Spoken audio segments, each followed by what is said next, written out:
We're now going to hear from Mike, are we? Yes, sir. Mike.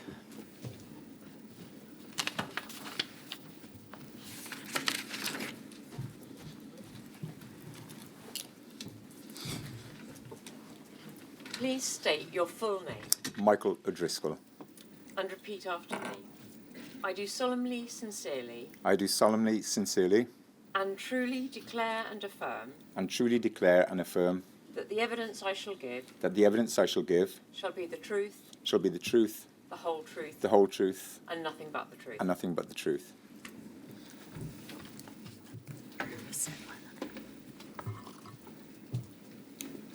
Mike, you were diagnosed with severe haemophilia A in 1965 when you were about 6 or 7 years old. That's right?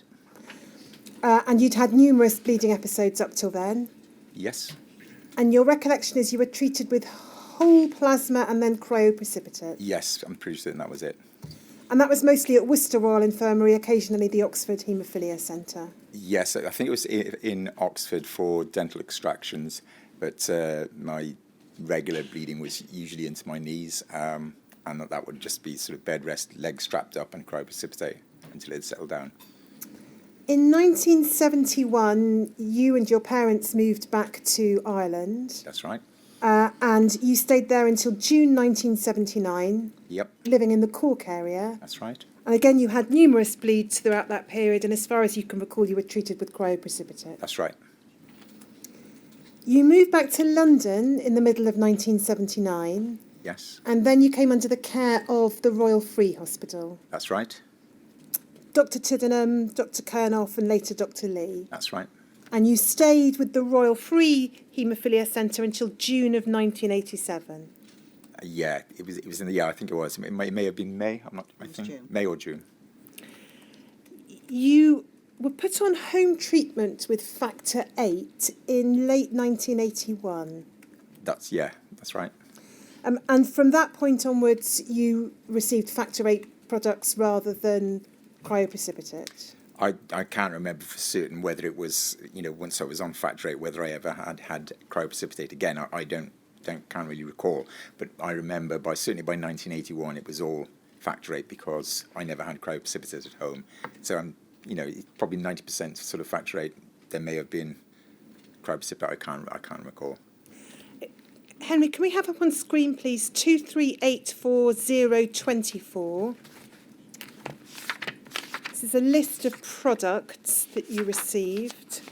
If we go, please, Henry, to the last page, you can see there, Mike, a list of products from 1981 onwards. Yep. And we can see in the column-headed product 8 Cons Immu. Yep. So cryobulin, probably. And then if we go to the next page, please, we can see that you continued to be treated. So it's the page before that. My apologies, Henry. The documents in reverse chronological. Thank you. So we can see that throughout 1981 into 1982, that was the project you continued to receive. Yes. We then go to the page before that. We can see in 1980... Skip to page. We have, yes. We go to page 6. 6, please, Henry. Thank you. We can see in 1982, from the bottom of the page going up, you received NHS concentrate, and then the reference to factor 8 cons Trav Air, which is, I think, probably haemophil. And then you continued to receive that through 1983. If we then go to the previous page, please, Henry. We can see, again, receiving that product at the bottom of the page, and then through 1983, you're on NHS factor 8 into 1984. If we go to the page before that, so page 4, please. And then we can see, again, you're on NHS factor 8 through until the end of 1984, and then we see references in 1985 to alpha profilate, but we won't go into those for the reasons that'll become obvious, I think. Yep. So we can see you received a range of different Factor 8 products, both NHS and commercial. Yeah. Were you ever given any choice as to which product to have? No, not at all. And to be honest, I never really questioned it.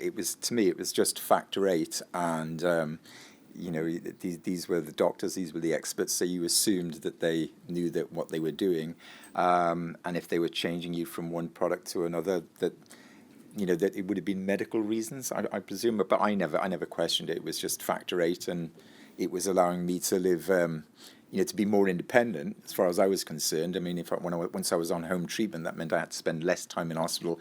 I could treat a bleed quicker. So for me, it's not knowing what was further down the road. At that time, I thought this is really improved the quality of my life. And were you ever given any information or advice or warning about any risks of infection associated with No. the products? No. You met your wife, Yvonne, in February 1981, and you describe a whirlwind romance and getting married in August 1982. Pretty fast, yes. You both had good jobs in London. Yes. And you decided to start a family. We did. That was in 1984, and by February 1985, Yvonne was pregnant. She was. And you both had plans for a big family. Yes, came from a good Irish Catholic family, so I was one of 9. Yvonne was one of 4, so it was never our intention to have an only child. We planned to have 2-3 kids. That was the plan, and we had talked about that. Now, it was in 1985, whilst Yvonne was pregnant, that you received a letter from the Royal Free Haemophilia Centre inviting you to come to a meeting. Mm-hmm. We don't have a copy of that letter. It's not been traceable in your records. No. But what can you recall about it? To be honest with you, I can't recall anything about the letter, because they would just send me a letter saying, come for your regular appointment. So I would have gone to that meeting, assuming that it was just for a regular monitoring. And you say in your statement it would have been either Dr. Kernoff or Tuddenham. Yeah, I never knew which one I was going to see in advance. They seemed to have the same level of authority. They were like sort of the co-bosses of the haemophilia centre there. So it really didn't make a great deal of difference to me who I saw. And when you got to the hospital for this meeting, the Royal Free social worker from the haemophilia centre, Reva Miller, was also there. I can't remember if she was there at the first meeting. My memory is either Kernoff or Tuddenham. I can't say for definite which one. And myself in the meeting. I don't think Reva Miller was at that first one. She may have been. But my abiding memory is that it was a very... as soon as I walked into the meeting, I could recall that the doctor was extremely awkward, that he had something to tell me. By that time, sort of stories had already started to appear in the media of possible links with between HIV or HDLV3 as it was then, and haemophilics, particularly in America. So I had I don't know why, but I had an inkling that it could be to discuss that. I didn't think they were going to tell me that I was positive, because as far as I was aware, I hadn't even been tested. But so I think once I had that inkling and I could see his awkwardness, I thought maybe he's going to tell me of the risks rather than a diagnosis. And what, in fact, did he tell you? That I was HIV positive, which came as a shock. Having had this awareness that there was a link, you don't automatically assume that you're going to be told that, but you might be told that there was a potential risk and you might have to change your treatment. So it was a shock, and I think I can't really remember much about the rest of the meeting after that, because it goes into your head, and then they're continuing to talk, and you're not really listening because you're almost in a state of shock. I asked about prognosis. The stories I'd heard and was familiar with in the media about gay men who had been infected, the prognosis wasn't good. But I asked anyway, thinking it might be different for haemophilics, and was told that the prognosis wasn't great, perhaps 2 to 3 years. there was also a comment that we don't really know, and we don't really know, when you'll start to develop symptoms. But I was told perhaps 2 to 3 years. And you had to leave that meeting, go home, Yeah. and tell Yvonne, who was pregnant, Yeah. this information. Yeah. What can you recall about that? I would have been travelling on the tube, probably coming home in a state of shock, not knowing how I was going to tell Yvonne, given that she was pregnant, given that, they didn't tell me then when I'd become positive. I had no idea whether it's something that had happened just recently or had happened 2 or 3 years ago. So, we've been having a normal sexual relationship. So, and I knew that certainly in the gay community, the virus was transmitted sexually. So there was every chance that I might have infected Yvonne. So I think I was almost panicking. But anyway, I got home and we talked, and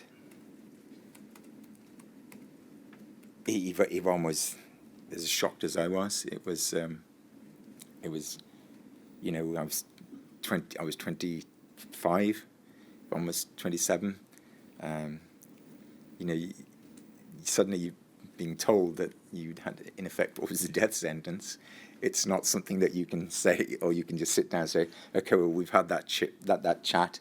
Let's get on and make dinner now and sit and watch Coronation Street on the telly. It was profound. But I other than initially telling Yvonne, I can't remember much else about how, even for those first couple of weeks, how we coped. Because we had a follow-up meeting, which is the one that you were referring to with Reva Miller. We'll come on to that in a moment. We'll just look at a couple of documents to try and establish the date during which you seroconverted. Okay. Henry, can we have, please, 2384021? We can see this is a later letter, 2003, from Christine Lee at the Royal Free. It says this: I'm enclosing for you a summary of the HIV antibody test that we have on Mr. O'Driscoll. As you can see, we have one negative value on the 13th of April 1982, and the next value was positive on the 8th of March 1984. Thus, he's seroconverted between these dates. We have no further samples and cannot give any further information. And then could we have, please, Henry, 2384025? We can see here the list that was attached to that letter, anti-HIV tests. We see the negative result on the 13th of April 82, and then the positive result on the 8th of March 1984, and then a number of subsequent positive results. There's no reference to any testing of any samples in the course of 1983, and you don't know why that is? No, I assume, like most haemophiliacs, that every time you went to the hospital, they took an opportunity to take blood for their various tests for inhibitors, factor VIII levels. I assume that certainly the earlier ones of these were all retrospective testing, but I know from looking at my notes since that they were testing regularly for various hepatitises. So it seems strange to me because I had a number of bleeds throughout 1983. I wasn't treating prophylactically at that time. I do now, but I would treat on demand, and so I had a fairly active life. So I used to get regular bleeds, treat myself. It's not possible that from sort of April 1982 to March 1984, so nearly 2 years, that I wouldn't have had bleeds and that they wouldn't have taken bloods. Such records from the Royal Free as have been provided to you don't contain these test results and don't have any record of you being given the diagnosis. No.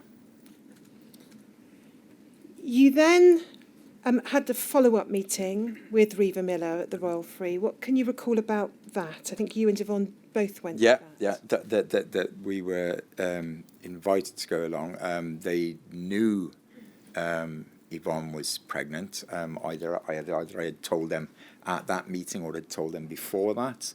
I think it was their sort of policy with any haemophiliacs having children, to want to sort of monitor them to see whether the child was male or female. If it was a male, then the child wouldn't be a haemophiliac anyway, but there was a chance that my daughter would be a carrier. So they would have wanted to sort of monitor things like that. I think that was pretty standard. So anyway, they asked, could I come back with my wife to meet Reva? And I had met Reva Miller a couple of times. She was a social worker attached to the haemophilia centre at the Royal Free. I didn't really know what the purpose of the meeting was. I assumed maybe some sort of counselling or psychological and social support, telling us perhaps a bit more about what it meant, what treatment options might be available. That's the sort of things I think we were expecting. But at the meeting, so we talked about Yvonne being pregnant, and Reva Miller's advice, and her strong advice, was that we should terminate the pregnancy straight away. And by this stage, Yvonne hadn't even been tested. So we didn't know whether she was HIV positive or not. So we heard that advice, and that Yvonne started crying in that meeting when she heard that. We didn't know how to react. We were stunned. This was our first step on the road to parenthood. And she was just 4 months pregnant, and this is the advice we're getting. Instead of sort of sympathy and counselling and some kind of understanding, this is what we're told. And we didn't really say much throughout the rest of that meeting. I think we were both so stunned and so upset. But the further advice was that have a termination. If you decide not to have a termination, abstain from sexual intercourse for the rest of the pregnancy, and then your future life then will be safe sex for the rest of your life, and that was it. So we went away. So Yvonne was told that was offered a test. I don't know if she was tested that day or a couple of days later, but she was tested, and then we had the period of waiting. I think it was about 2 weeks then before you could before the result came through. So that was horrible.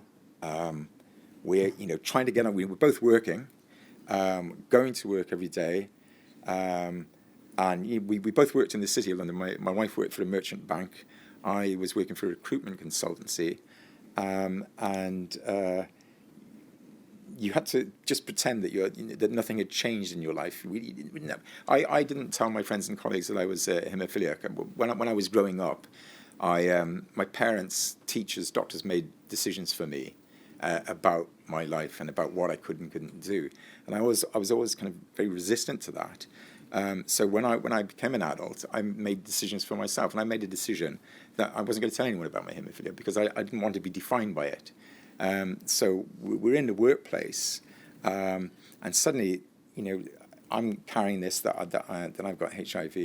My wife knows this as well, and we're sitting amongst fellow professionals, listening to banter about AIDS and gay people and people, just making jokes about it, and you've got this kind of toxic sense of guilt and shame and anger, and you just have to bite your lip. So we had that for 2 weeks, and then we go back to the hospital to get Yvonne's result, and thankfully she was negative. And once we knew that she was negative, we made the decision, well, we're going to carry on with the pregnancy. If she's negative, there's no risk as far as we could see to the baby. So we decided to proceed against Reva Miller's advice. And your daughter was born late 1985. You describe it in your statement as though it was a very happy moment. It was tinged by sadness because you didn't think you'd live to see her grow up.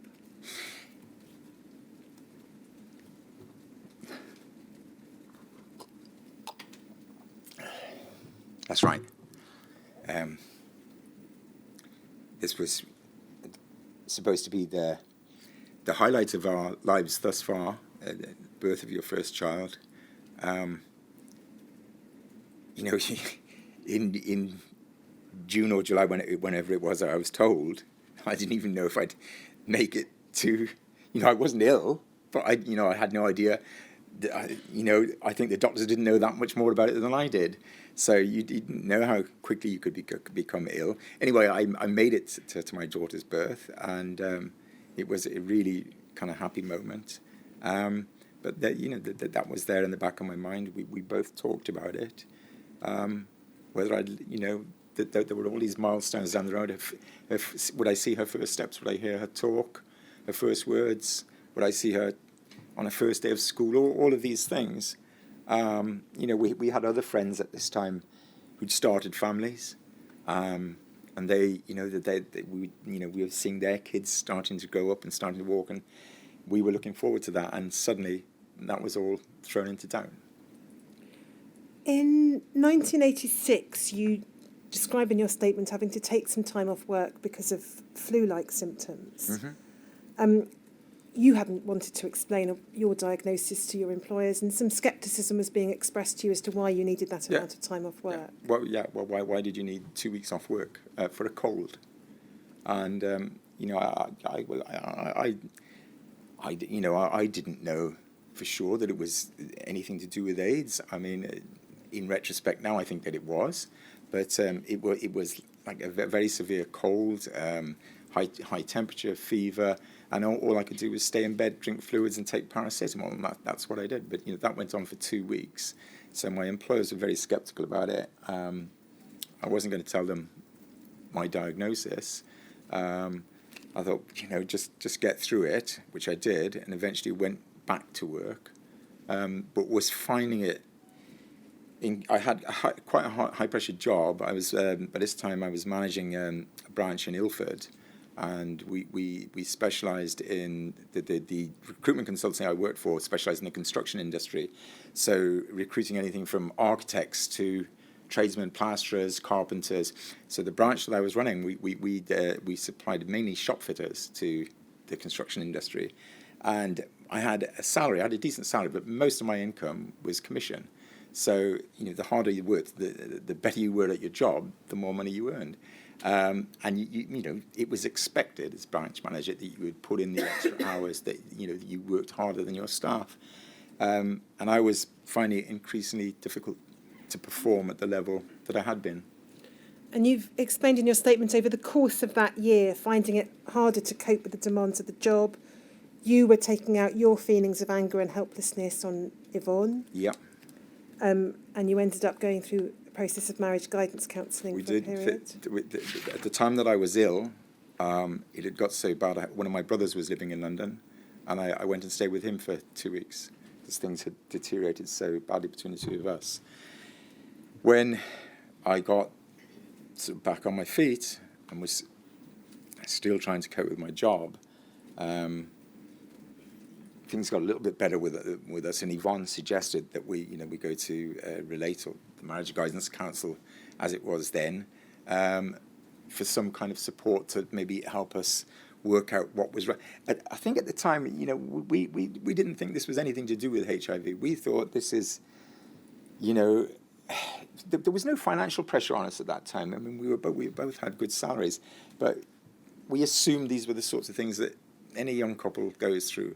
And it's only later that I realised that I had repressed all these fears about being HIV and what it meant, and that those fears were coming out in other ways. They weren't, I don't think we were talking much at this time, because what was there to talk about? The clinicians had nothing to tell us. There were no treatments.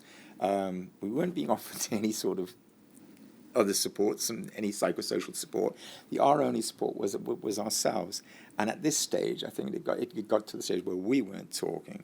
So all this, and it was rage that I had, would be taken out on Yvonne. So she said, we'll go to marriage guidance, and that did help. It did. We managed to sort of patch things up between us, but at the same time, I was finding it increasingly difficult in my job. You've got certain targets to meet, and you're trying to do that. You're trying to look after your other staff, and all the time, you want someone to. You want to be able to talk to someone and maybe share what you're going through, and there is no one. And at the end of that year, the end of 1986, you decided to resign from work. Yeah.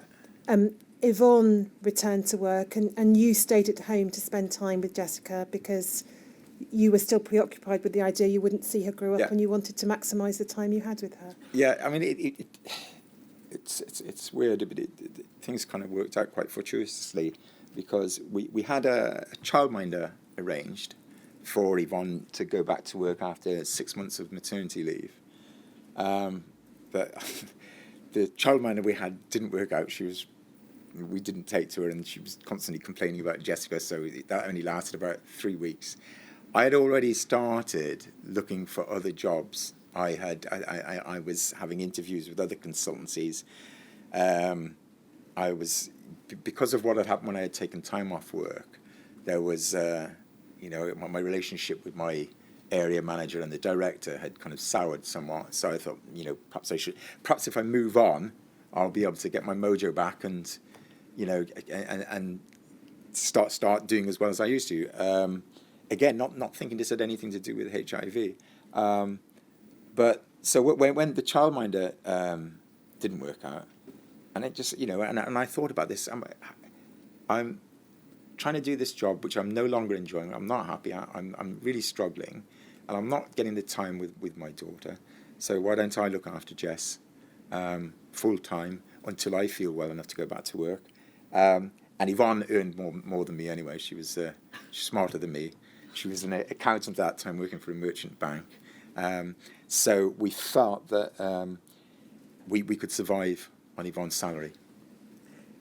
In March of 1987, a letter was sent to you by the Royal Free. We'll just look at it. It's 2384023, please.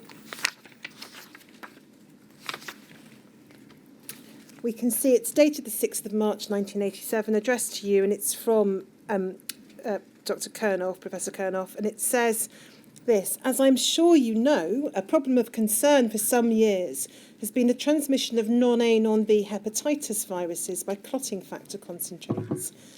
Many people with haemophilia have abnormal liver function tests, and although the significance of these abnormalities is not known with certainty, there is a possibility of progressive liver damage due to chronic non-A, non-B hepatitis infection.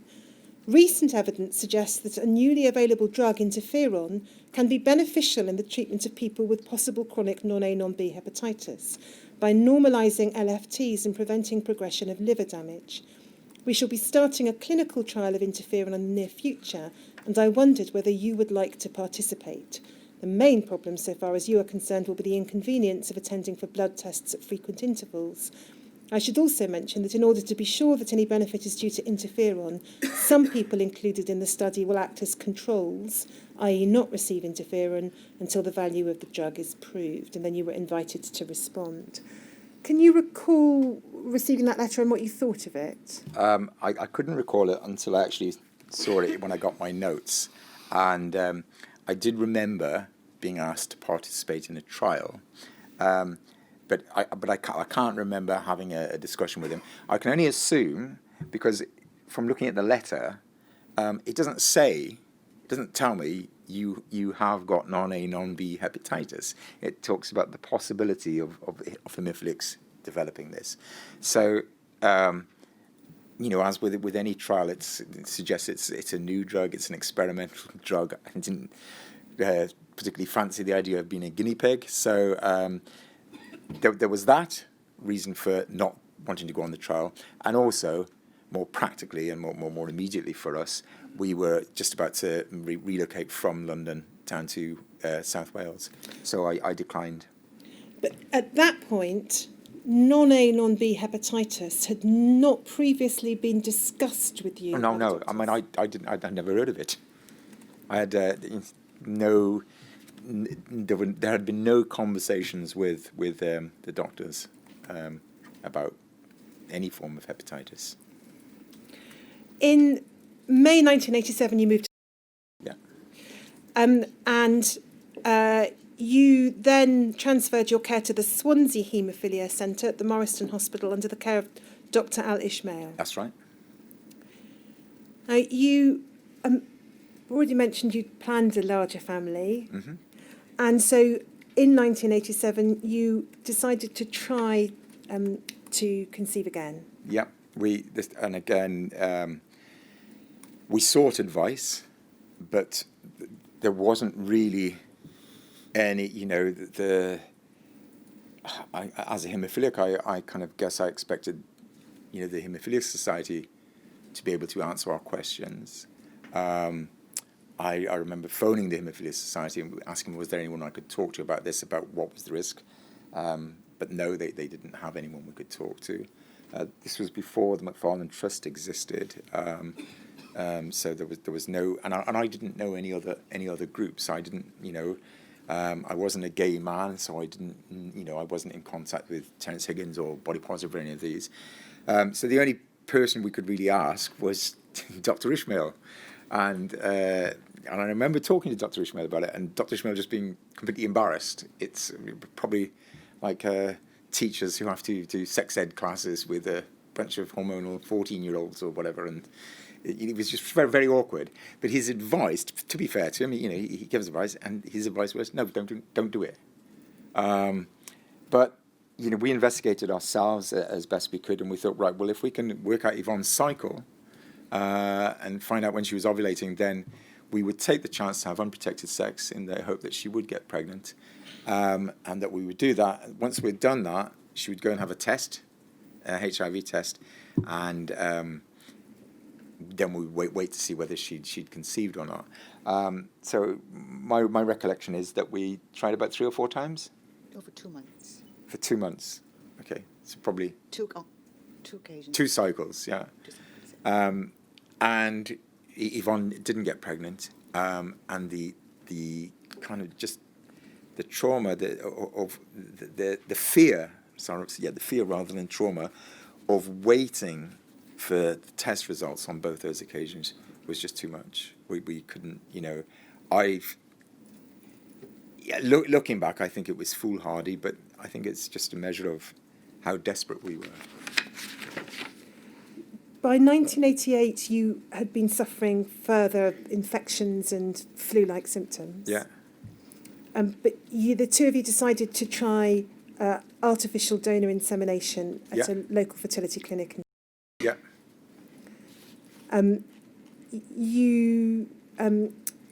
Yvonne did get pregnant but miscarried. She did. She got pregnant in, late 87 or? No, it was 88. March 88. March 88, yeah. And for us at the time, she had just been off. She'd been for an interview for a new job. She was working for a small company as a company accountant, and she'd applied for a job with the local evening paper as their accountant, and it was a step up. It was the better salary, because I wasn't working at this time down in. She got offered the job and then found out she was pregnant, and she, what are we going to do? And she decided that she needed to tell her prospective new employers, which she did, and they withdrew the job offer, and then she miscarried, which is all rather unfortunate. You describe it in your statement as devastating. Yeah.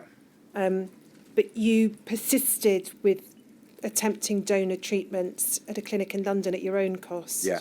I should mention that when prior to Yvonne starting the treatment, we had applied to the McFarlane Trust for funding. Is that right? That was for later on. Oh, sorry, that was later on. That was for in vitro fertilization later on. So, sorry, I'm getting that confused. Don't worry. And what you say in your statement is you switched to a private London clinic, persisted with donor treatments at a substantial financial cost, but none of those resulted in pregnancy. That's right. The reason we switched is because the clinician in private practicing that were doing it, they were told that they... What? They were using live sperm. Yeah, they were using live sperm, and they'd been told by whatever body governs these things that they could no longer do that. So it had to be frozen sperm. This guy stopped doing it altogether. That's why we had to go to London. And it was much more expensive, and obviously, travelling back and forth to London as well. You, by middle of 1988, you returned to work at a small retail business in. I did.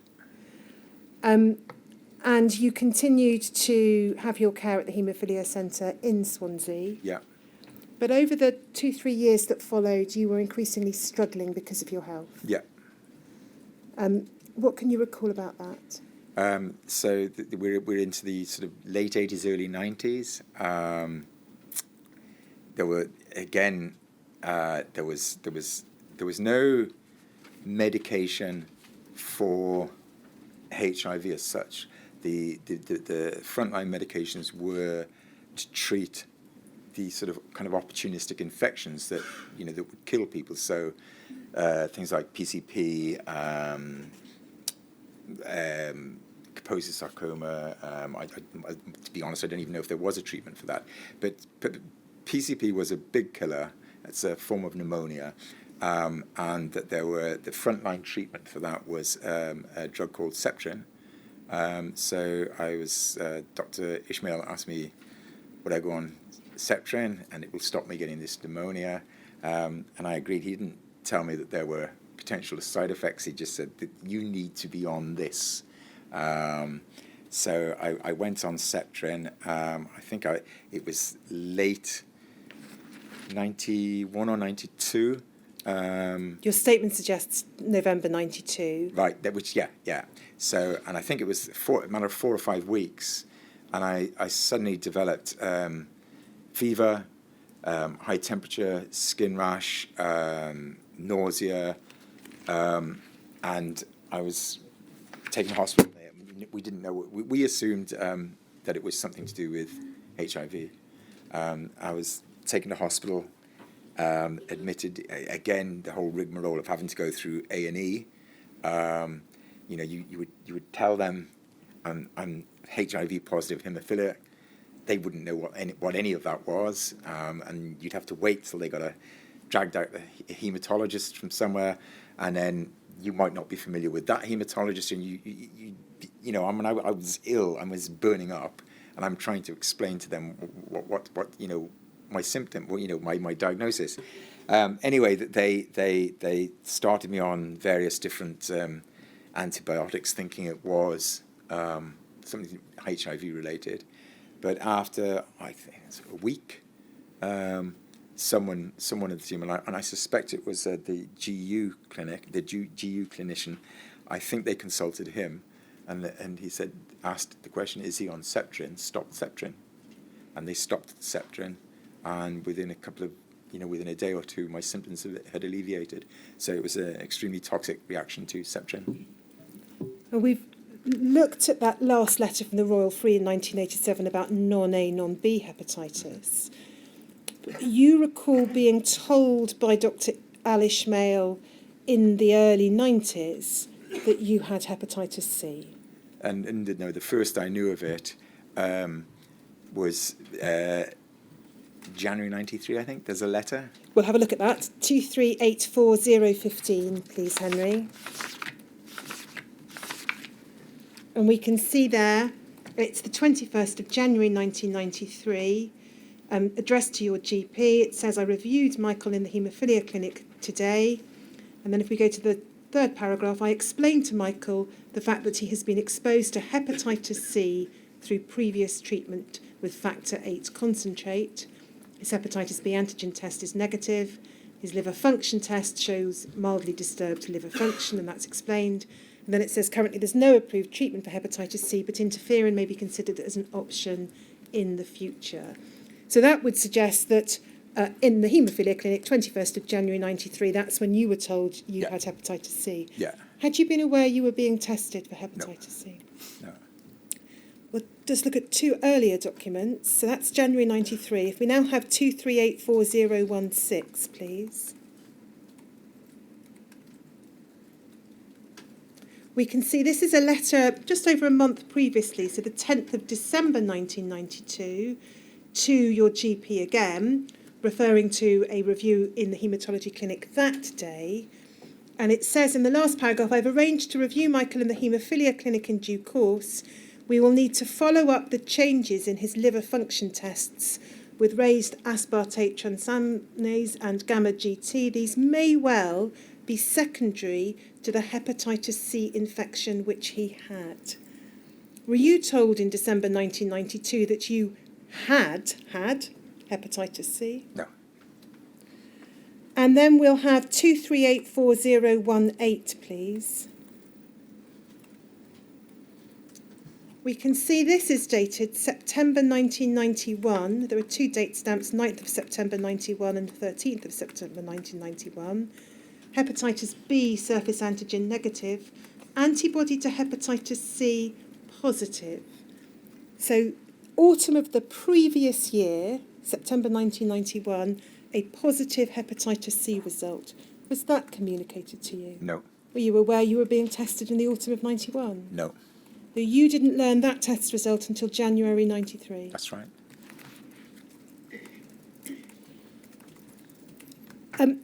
In the course of 1993, you started an Open University degree. Mm-hmm. And you've said in your statement you think it was that year you received an ex gratia payment from the government. That's right. But you had to use that because the financial difficulties in relating to your ability to work as a result of your health problems, you had to use that to wind down your business. Yeah. And you had to remortgage the house as well. Yeah. I had a video shop, and I bought it as a going concern. We when we left London, we didn't sell our house in London straight away. Because I didn't know whether I'd settle in. But after, so we rented out while we were in London, and we were renting in. Then after a year, we decided we would stay there. So we sold our house in London, and we used that to buy a house. And we made a profit on the house. So some of that we invested in the business, but we still had to take out quite a substantial loan to buy the business. I suppose the older ones of us here can remember the video boom in the early 80s and 90s. So I came in on the tail end of it, and sort of within a year of opening my shop or taking over that business, Blockbuster had come in, which was a big corporate business. I was a single independent shop. Also Sky TV had started, and they were showing video, they were showing all the new movies. So I couldn't, it became increasingly harder to be competitive and to be successful in the business. So again, I had no treatment for HIV. I was still alive, and probably amazed that I was still alive, but still aware that this is going to catch up with you eventually. So I always attributed any sort of concerns I had to more immediate things, recognizable things like financial pressures, rather than to HIV. But I think that because again, around that period, our relationship deteriorated. And I think, again, because I was bottling things up, I wouldn't talk about my diagnosis, and that sort of, again, manifested itself in anger and various other things. And there was a period of time in the early 90s when you separated. We did. We had a disagreement about this the other day, but I think my wife was right. She usually is. I think it was in 1991 we separated for 6 months, and I moved out of the family home and lived in a one-room flat in central for 6 months. In late 1993, you were increasingly experiencing opportunistic infections, skin rashes. You can't remember, your statement says, whether you required hospitalisation, but you certainly required treatment. Yeah. I would forever seem to be on different regimes of antibiotics. I think it's there in my notes, references to ciprofloxacin, I can't pronounce it, and erythromycin.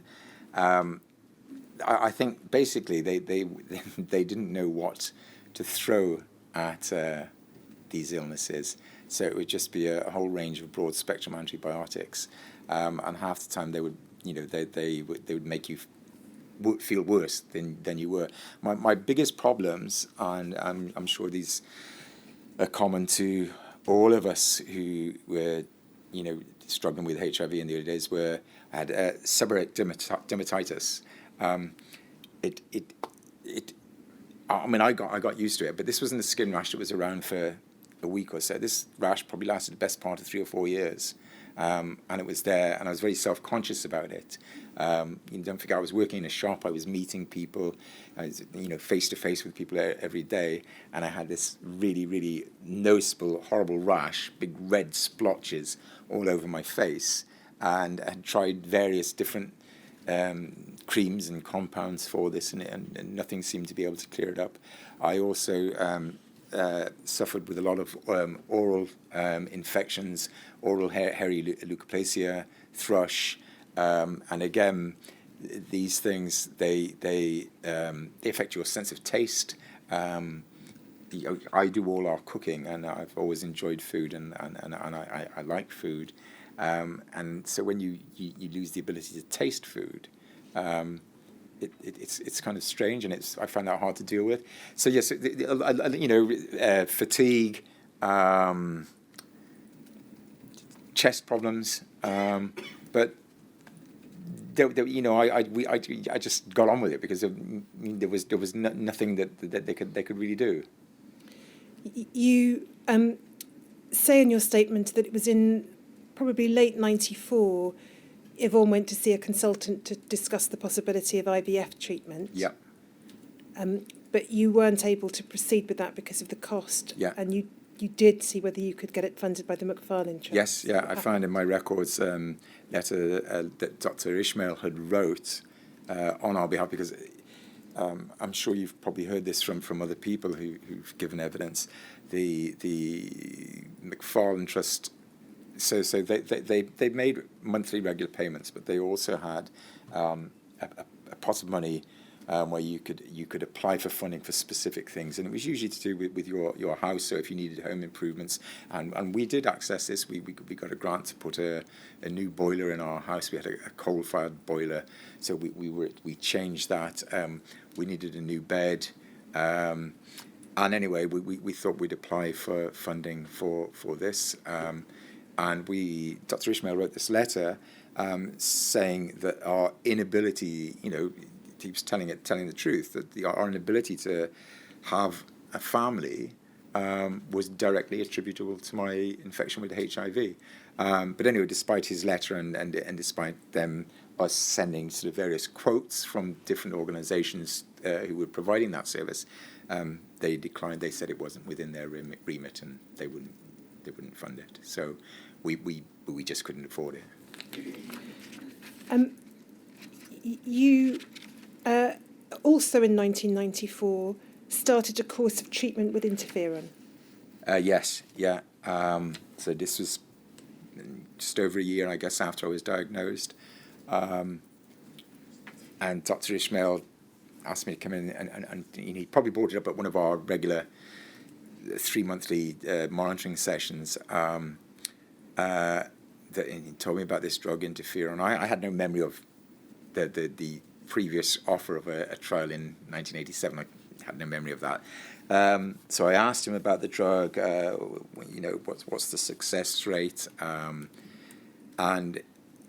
I was genotype 1, and I think they did tell me at the time that the chances of it being successful were much less than with other genotypes.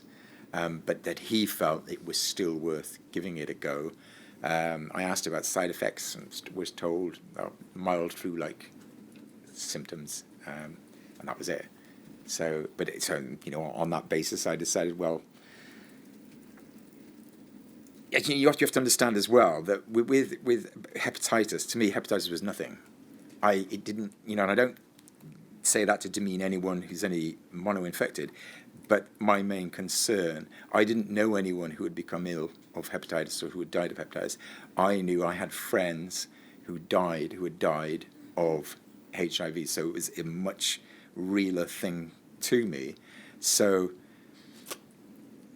I thought, well, I'll and I don't know if I've had any symptoms of hepatitis C, because all of my illnesses that I had, I attributed directly to HIV.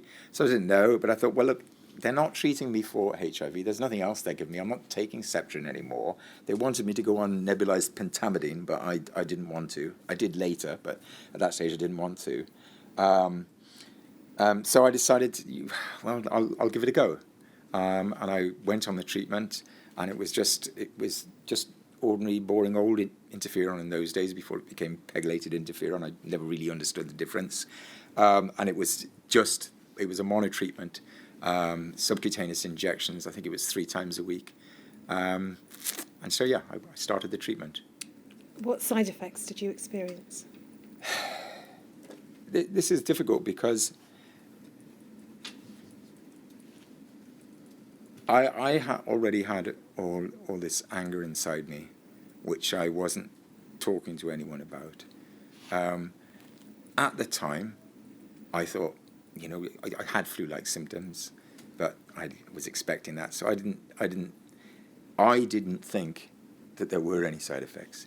It was only later when I think I was on the treatment for 10 months, and it was only after the cessation of treatment and it had been unsuccessful that Yvonne tells me that I was a completely different person, that I was a monster. And, looking back, I can see that I was.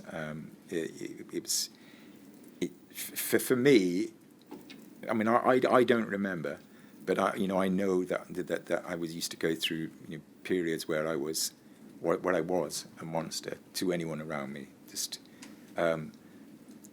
wouldn't talk, would shut people completely out, or if I was talking to them, it was to scream and rage at them. But when you're going through this, you don't suddenly think, oh, I'm this person that day, and then I'm a completely different person the next day. You don't know it. You don't realize it. Or at least I didn't realize it. It was only months after I'd stopped treatment that we talked about it, and Yvonne told me, you weren't yourself. You were just a different person that she didn't know, that my daughter didn't know. And you say in your statement that the failure of that first course of treatment upset you much more than you'd anticipated. Yes. A few of the witnesses that I've heard over the course of the inquiry have talked about emotional resilience, and I think that's something very common to haemophiliacs of my generation. That, as I said earlier, you grow up where you're when you're a child, you're under the care of a physician, and because they treat you out throughout your childhood into young adulthood, and they tend to have a very paternalistic attitude to you. And you tend to go along with what they say because they know best, and you go along with your mum and dad, and you go along with what your teachers say to you at school. So you can't play football, you can't run about with the other kids, you can't rough and tumble, all of these things. And I never had spontaneous, well, I did have spontaneous bleeds, but not much as a kid. Usually if I had a bleed, it was a result of trauma. So I kind of resented this being wrapped in cotton wool. So I'd made that decision by the time I was an adult that I was going to, take control of my own life and make my own decisions. And I became very resilient. And in a kind of perverse way, I think when I was diagnosed and living those first few years of living with the diagnosis, that resilience that I'd learned through being haemophiliac carried over and helped me to cope with it. And one of the ways, and clearly one of the ways I coped was compartmentalizing it so that I wouldn't think every day about HIV. I'd put it into that one part of my mind and just forget about it. And obviously it was coming through then later in anger and these really dark moods. But I think because I had, and I'm generally an optimistic guy, and I think even though I didn't know much about this medication, I thought, well, I'll give it a go, and perhaps I'll be one of the lucky ones who that even though I've got genotype 1, that it will have a good effect and it will get rid of the virus. And I think even though I wasn't, we weren't talking anything about it, that saying, "Oh, this is going to work." I think deep down, I expected it to work. I really wanted it to work. I didn't think consciously about it, but it was only when I was told after 10 months, you've been through this really shitty period of going through all of this, and then you're told, in effect, you're told that was a pointless exercise, and you've gone through all of that for nothing. So it was fairly crushing. You, in 1995, you were hospitalised with a severe bacterial infection, and your condition was so serious that Yvonne was told at one stage that if your condition didn't improve, there were no more treatment options, and they thought you were going to die. Yeah.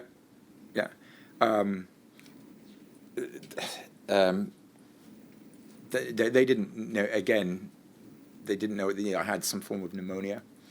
They didn't know. They were again just firing all these different antibiotics at me. I can remember we've talked about this a few times.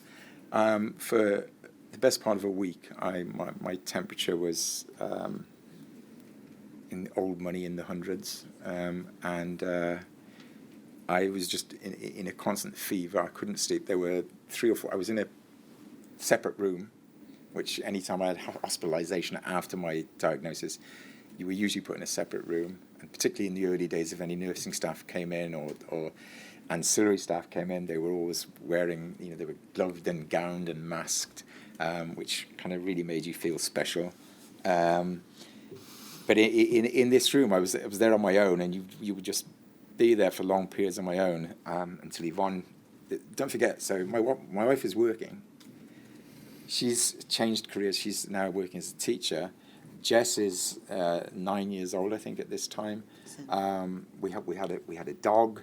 We had all these things. So my wife's life then was get back from her own job, pick up Jess from a childminder, come home, feed Jess, drop Jess off at childminder, come to see me in hospital and stay with me till 9 or 10 o'clock, go home, go to bed, get up in the morning, back to work, and being told that if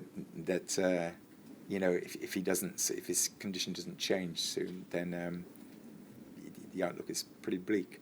Of course, I was completely unaware of this. I didn't know, but what I have vivid memories of.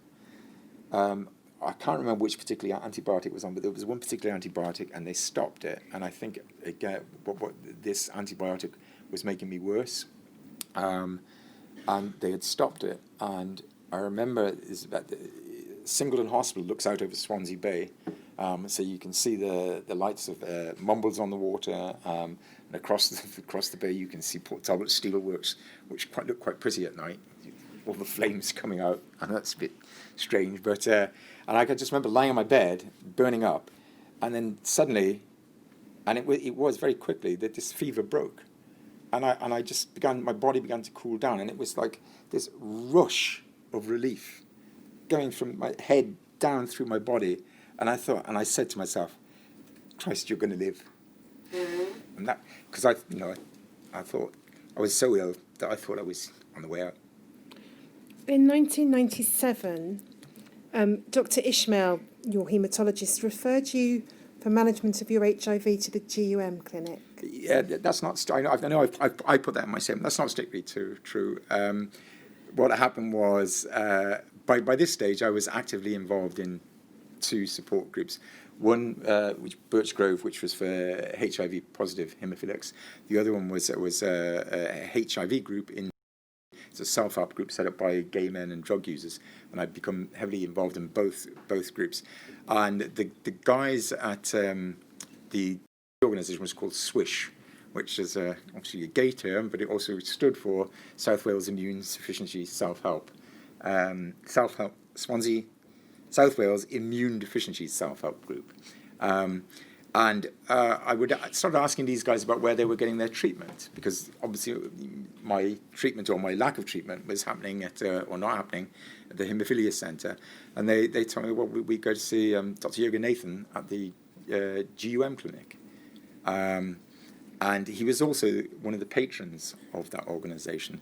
So I asked Dr. Ishmael about him, and he was very reluctant to that, well, we know what's best for you because he doesn't know anything about haemophilia. And I said, well, you don't know anything about HIV, clearly. You're not offering me any treatments. And I said, can you make a referral to me? And fair play, he did. He made the referral. You started on AZT and DDI and the pentamidine, but you describe again side effects: diarrhea, fatigue, loss of appetite, and skin rash. Yeah. Those side effects, and again, most of us used to.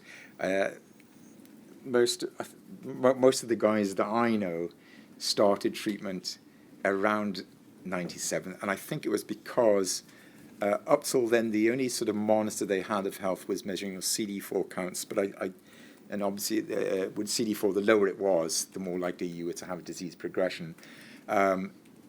96, 97, they developed viral load tests so they could actually measure the amount of virus in your blood, and the higher the figure was, the much more, I think it was just more accurate. It was a more accurate diagnostic tool than the CD4 count.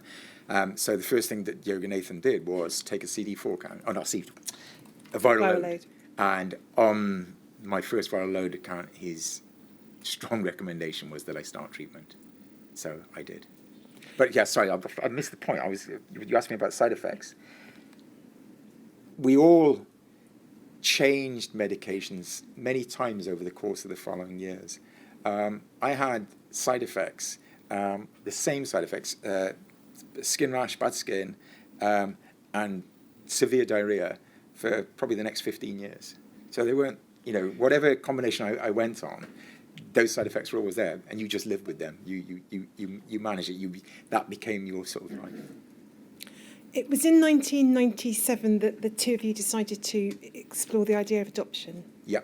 What can you tell us about that process and what happened? So in 1997, I'd been living with HIV for 12 years from diagnosis, and we still hadn't given up on the idea of expanding our family. We tried AID, we'd investigated in vitro, we'd taken the chance of conceiving naturally, and none of that had sort of worked out. So we talked about it, and we said, well, okay, let's try adoption. We kind of knew my HIV status, and now Hep C as well, would be problematic. So I decided what they initially do when you don't start training straight away. You have to be approved as a candidate for training. So you go through a series of interviews to see whether you're suitable. So we just decided, well, look, I'm not going to mention my HIV or Hep C through the interview process. Let's see how we get on with that and whether they think we're good candidates as adoptive parents, and then we'll make a decision about what we say. So that was it. So we had a series of 5 or 6 interviews, which was the same social worker from the adoption came to see us, came out to the house. They come and look around your house and where would which room would be for the children. Talk to us about our outlook on life, our kind of morals and ethics and all of this, and clearly at the end of that process, we were told, we're good candidates and we're going to recommend you forward for training. So at this last meeting, there was 2 social workers. So there was another social worker came with her, I think, to give her a seal of probably her boss wanted to come and meet us, and so yeah, they told us this. Yes, we're going to recommend you go forward. And I said, well, there's something I need to tell you. I said it's not an issue for us, and hopefully it won't be for you. But I'm HIV positive and I've got hepatitis.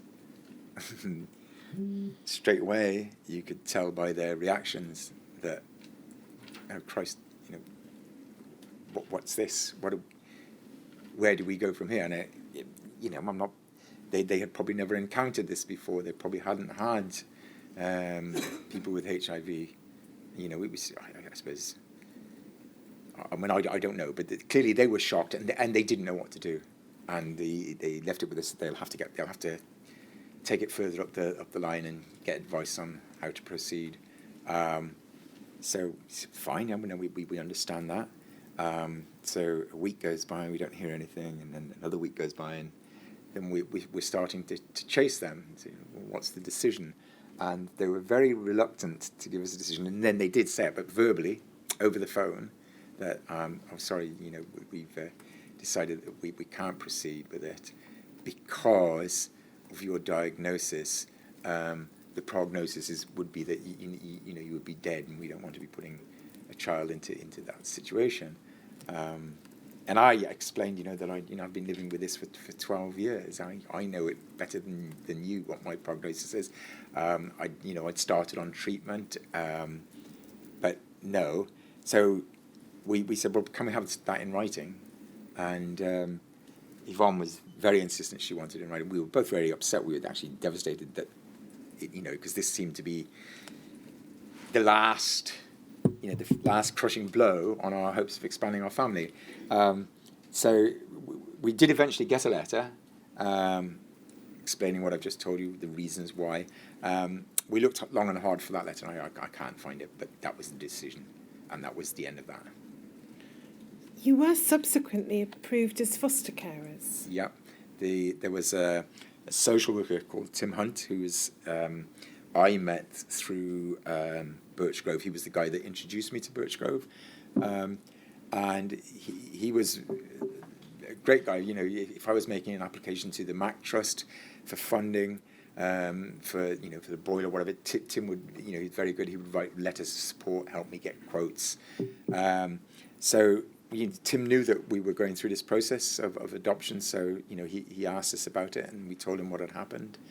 And a little later down the road, he was visiting us at home, and he said, "Have you thought about fostering?" Because they do long-term fostering, and we hadn't really considered it, and we thought, okay, well, let's investigate further. And Tim put us in contact with an agency called TACT, the Adolescent and Children's Trust, which were a private fostering charity based in Neath. And so they came and met us, and I thought, well, I'm not going to mess around. I told them straight out, this is, I've got HIV and I'm hepatitis C. I've had it this long. I'm on medication. I get periods of illness, but I'm still here, and but we would like to do this. So we had a couple of interviews, and they said, right, that's great. We're happy for you to come on the training program.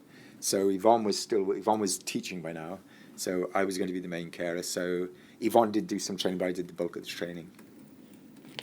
And you did have various foster placements? Yeah, we did. We had, I think over the years, we had about 6 or 7 different kids that we fostered. We had a boy for 2 years. We had another young girl who was sent to us because she herself was HIV positive. But that placement didn't last very long. It was very difficult. There were lots of problems in that placement, so that didn't last. And then we took on 2 sisters in about 2003, and they were to be long-term fostered. The older sister, that placement broke down after about 2.5 years, but the younger sister stayed with us, and eventually she told us she wanted us to be a permanent mum and dad. We applied for what's called special guardianship, and it's like it's a halfway house between fostering and adoption, where you don't have full parental authority, you shared parental authority with the local authority. And so we went down that road, and Jamie, my second daughter, she changed her name to O'Driscoll, and she's still part of our family now. Returning to your medical history, there's a curious letter from 1998 in your records we're going to look at. It's 2384022, please. It's not a letter that was sent to you. It's a letter that appears in your records dated April 1998. It's addressed to Dr. Al Ishmael, and it's from Professor Lee. It says, "Thank you very much for sending the update on Michael O'Driscoll." It talks about it being very nice to see that you're doing well. And then it says this: we will acknowledge your collaboration in any publications that we make following our cohort.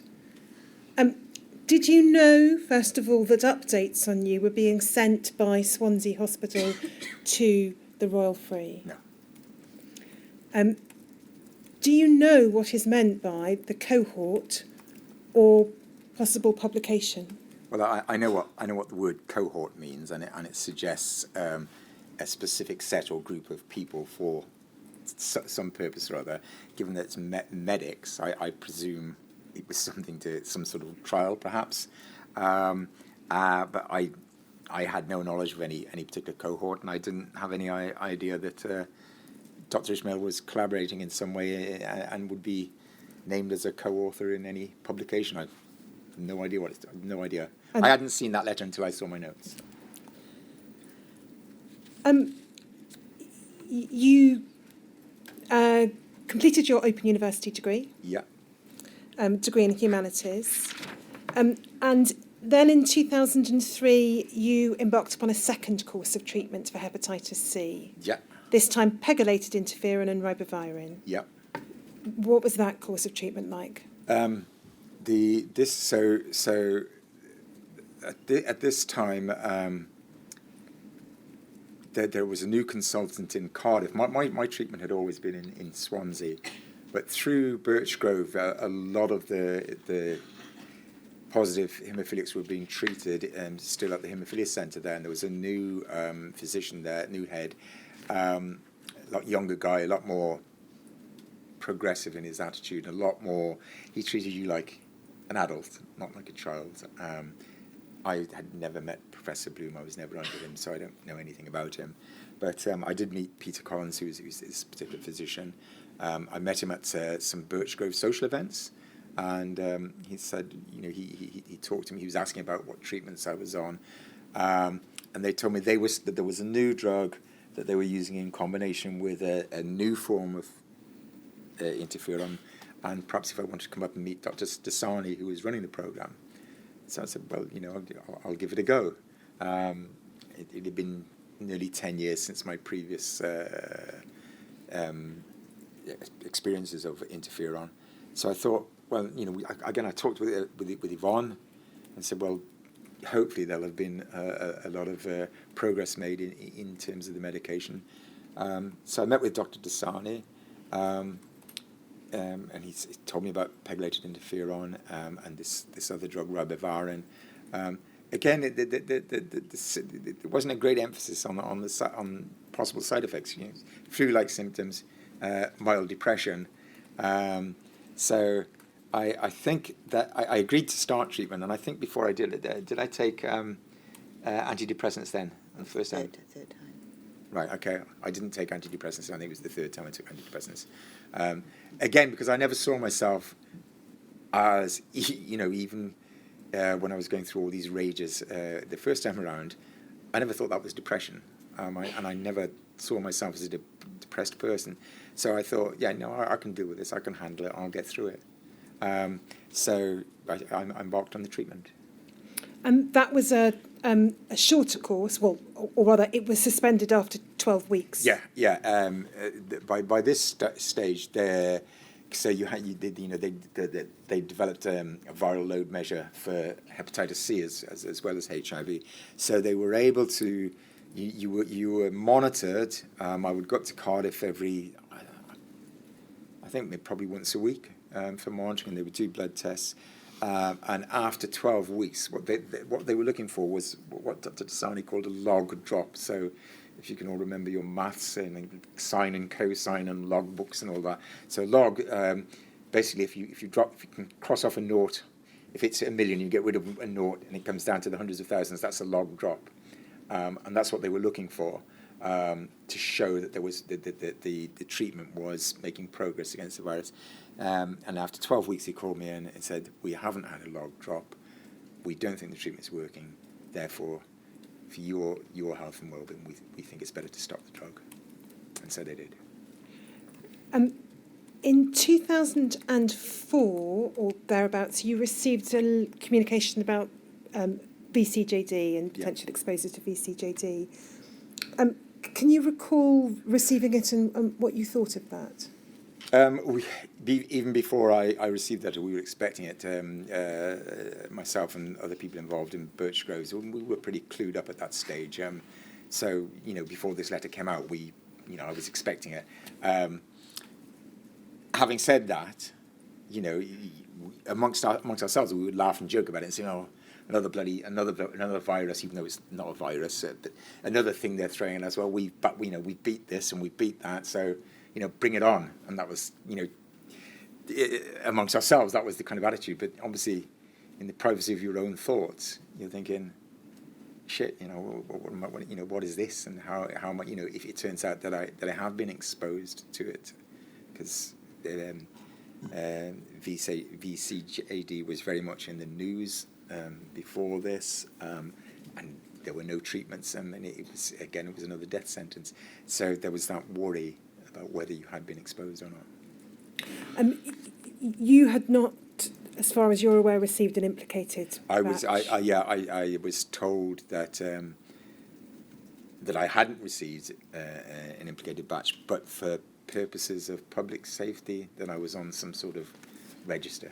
And we can see that that had some practical implications for your care. If we look at 238420, this is a letter that was sent by Dr. Al Ishmael to the Singleton Hospital. If we go down into the body of the letter, it's dated the 10th of January 2006, and then it says this. He's a patient with severe haemophilia A who is also hepatitis C and HIV positive. He was treated in the past with UK pooled coagulation factor concentrate and has been designated as being at risk for public health purposes with regard to variant CJD. This does not mean that he will develop the disease, but certain specific actions are needed in case he undergoes endoscopy or invasive procedure, particularly in the nose and throat. The instruments used for these procedures cannot be used on other patients and have to be quarantined. And we can see that someone's added there also, or ENT examination. So that was the letter sent in January 2006 to a consultant at the Singleton Hospital. And then we can see the effect that seems to have had. If we look at 23842019, please. We can see the top entry is the 13th of January 2006, so 3 days later. Patient theatre cancelled due to, and then it's like theatre people had to arrange for another set of instruments as we cannot use the instruments again. Discussed in detail with the patient, happy to wait. What observations do you have on that entry? That I remember because I was already in hospital. They'd said come in the morning and we'll get you a bed up on the ward. It was quite a. I'd started teaching. I was a secondary school teacher at this time, and so I think it was it was just before it's the start of the new term, and I had developed my voice had gone really, really hoarse. I mean, it was just a croak, and they'd found this nodule or something on my vocal cord. So the procedure was to remove that. So it was a pretty straightforward procedure, but nevertheless they had to have factor 8 cover and whatever. So just come in, check yourself in. So I was in hospital, and then they came and they told me nothing was mentioned about it being cancelled because of fears about using the equipment with CJD. My understanding that it was something to do with the HIV or Hep C, but nothing was mentioned about the CJD. And were you happy to wait? No. Because I was due back into school, and I wanted this because otherwise you're standing in front of a class of kids. You can't talk. It's no good. You can't do your job if you can't talk. And I literally could barely talk at that stage. We talked earlier about your request for referral to Dr. Yoganathan for your HIV care, and there's one letter I omitted to ask you to comment on. It's 2384-017, please, Henry. And we can see this is June 2001. It's from Dr. Dasani to Dr. Yoganathan, and it just picks up on the theme of what you were talking about. So if we go further down, Thank you. The first main paragraph, it says this: I saw Michael in the Haemophilia Centre today. He came mainly to discuss treatment of his HCV with me. And then it says this: as you know, there is a very limited experience and no clear guidelines in terms of treating co-infection.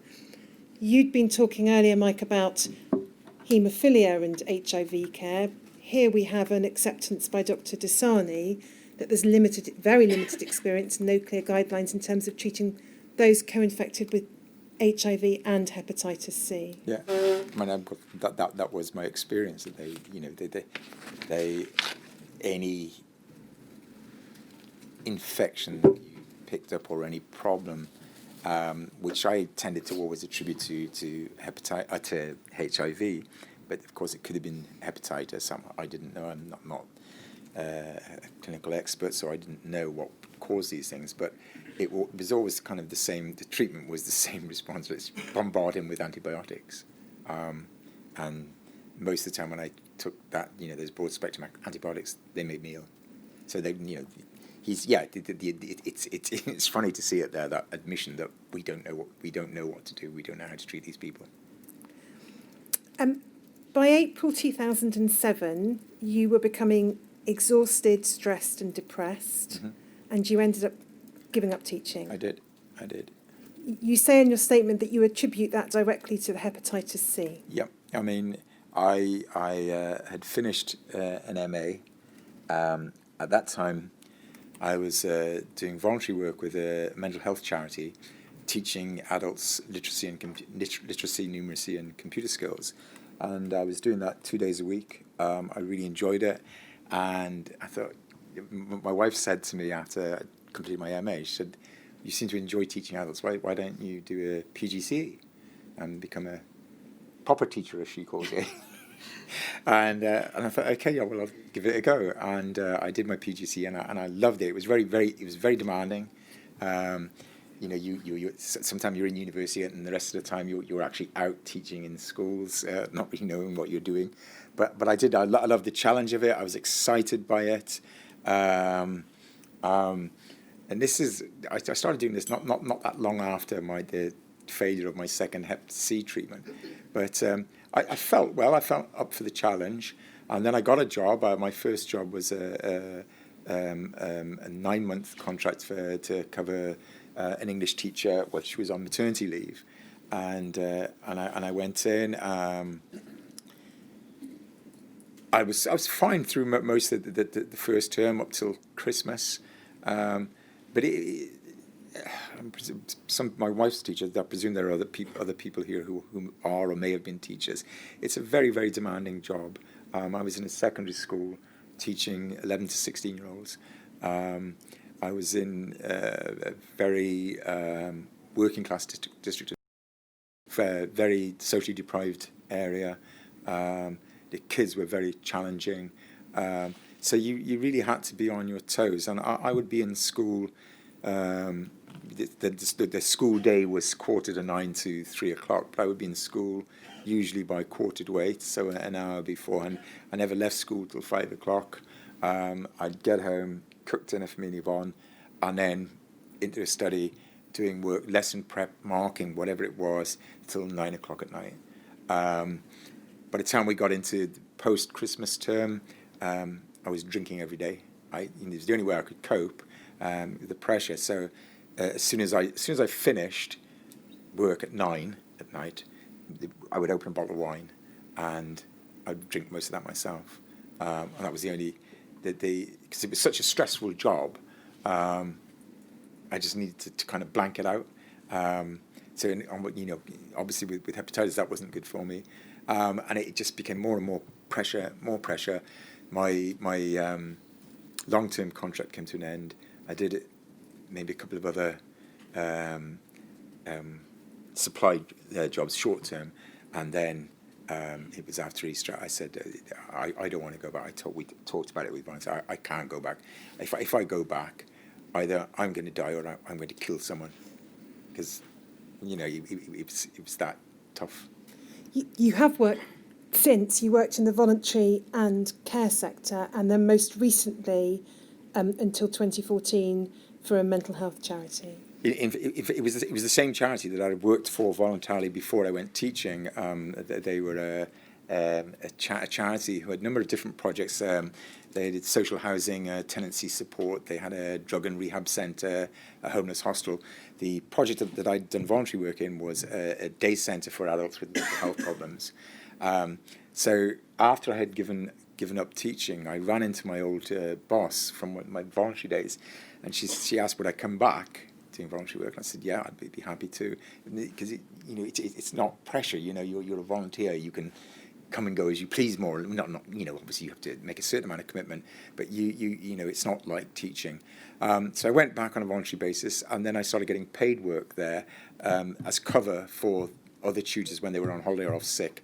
And then a vacancy came up in general care work, so it's kind of moving away from the tutoring into general care work within the same project, this day centre. And then so this was 2007. And then in 2010 or 11, the manager stepped down, and I applied for her job, and I became the manager of the project. And I stayed working there till 2016. In 2013, you started your third programme of treatment for hepatitis C. Yeah. Pegylated interferon and ribavirin and telaprevir. Yeah. What were the side effects, if any, of that? So by this stage, I mean, I wouldn't have gone on treatment if it had just been interferon and pegylated interferon. There would have been no point. But by this stage, this all happened in Swansea. I'd been referred to Dr. Chin Lee. I was a gastroenterologist. It was his speciality. And I met him and the senior nurse clinician who was managing the treatment. I've forgotten her name. I think it's in my notes. But Lisa Hodge Johnson. And they were very open, about side effects, and much more honest with me than anyone had been before. And also, they were quite positive about its chances of success because of this new drug, telaprevir. They said it's going to be hard, but you would only be on that for 12 weeks, and then you would continue on with the other two drugs for 48 weeks. And they recommended that I go on antidepressants before I start. So I did. Citalopram. So I took citalopram and I started the treatment. The telaprevir was 12 weeks. They were monitoring me. I think it was every fortnight or maybe even every week. I would go and I'd have a blood test, and they were sharing the information with me all the time, saying your actual viral load now at the end of 12 weeks is 0. So I knew then that it was having a really good effect. So I stayed on the treatment for the 48 weeks. It was tough. I think because I was mentally more prepared, I knew what to expect. Citalopram is quite a mild antidepressant. It did help to some extent, but I stopped taking it. I think after maybe 3-4 months, I thought I'm going to try and get through this on my own. I had all the flu-like symptoms. The worst things for me were things like loss of appetite and everything tasting bland. I completely lost my sense of taste. You have no interest in food, therefore you're eating less, which is not a good thing if you're immunocompromised. You need to sort of kind of have to be eating well and be eating healthily.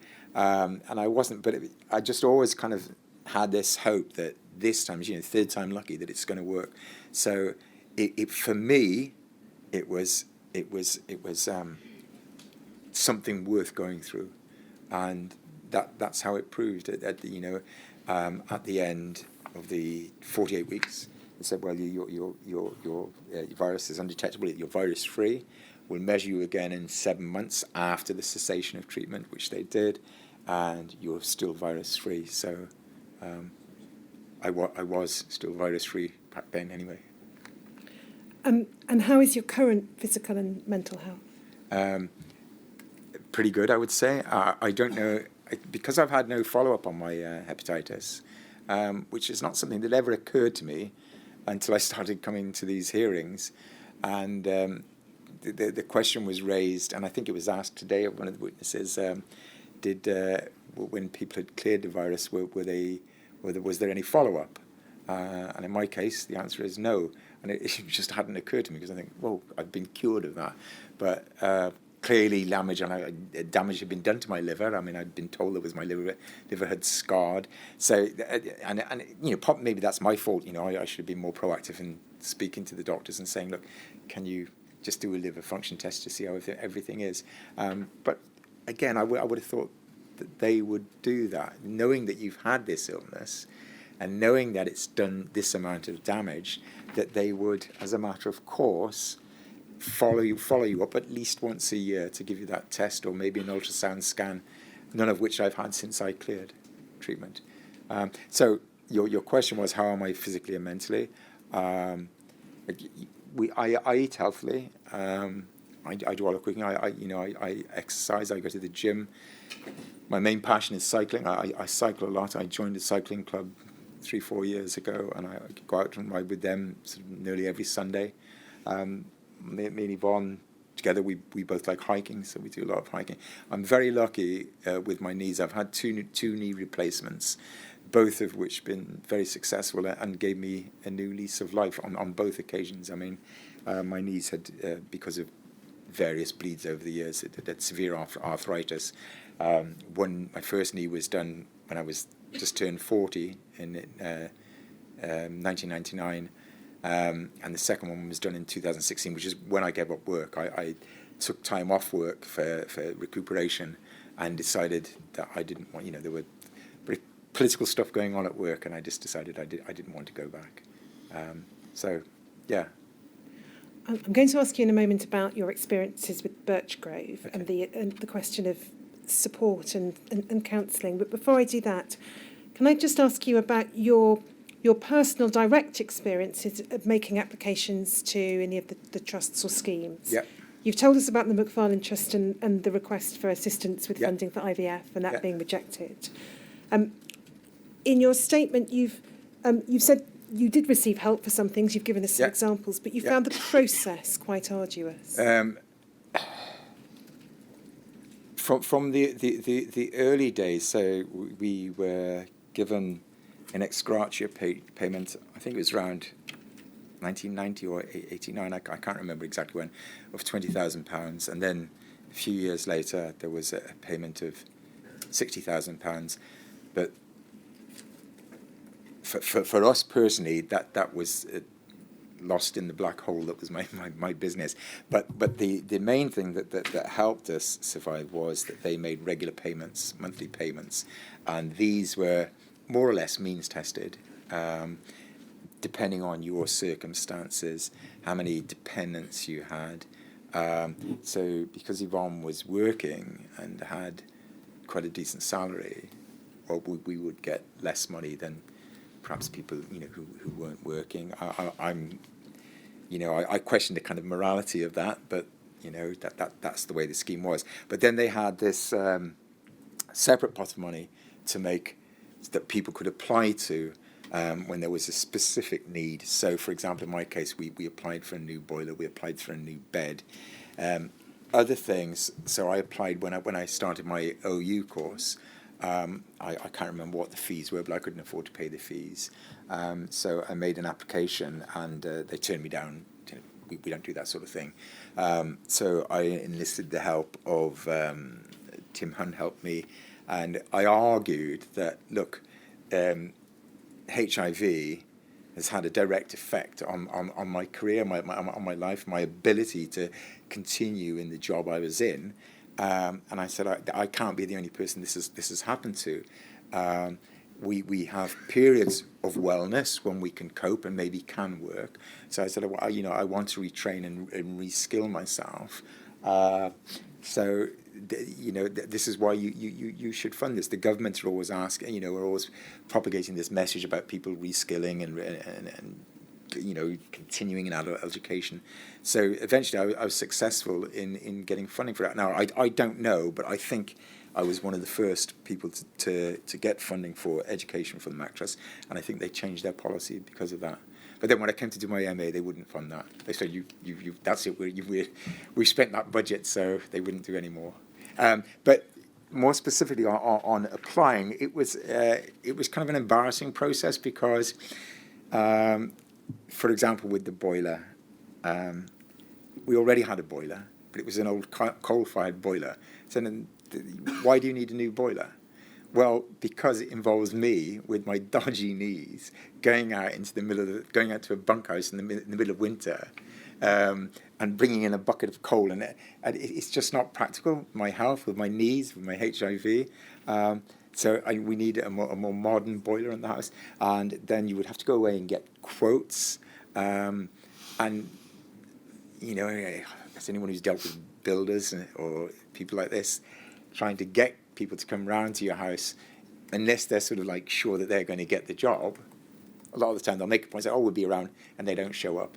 So it was hassle, and that happened time and again. Whenever whatever it was you were applying for, it was other people said the same thing. You feel as if you're being judged. You feel it's a very demeaning process that you're looking for a handout, and the way I looked at it was that we had been infected with this blood, which as far as we were concerned, that people who were making purchasing decisions about blood products knew these risks.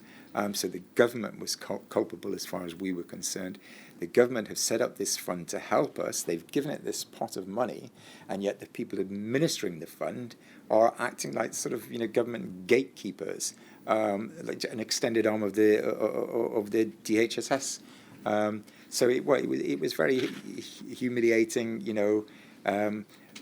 At that time, when I first started making applications, I wasn't on any benefits, and that was also the perverse thing.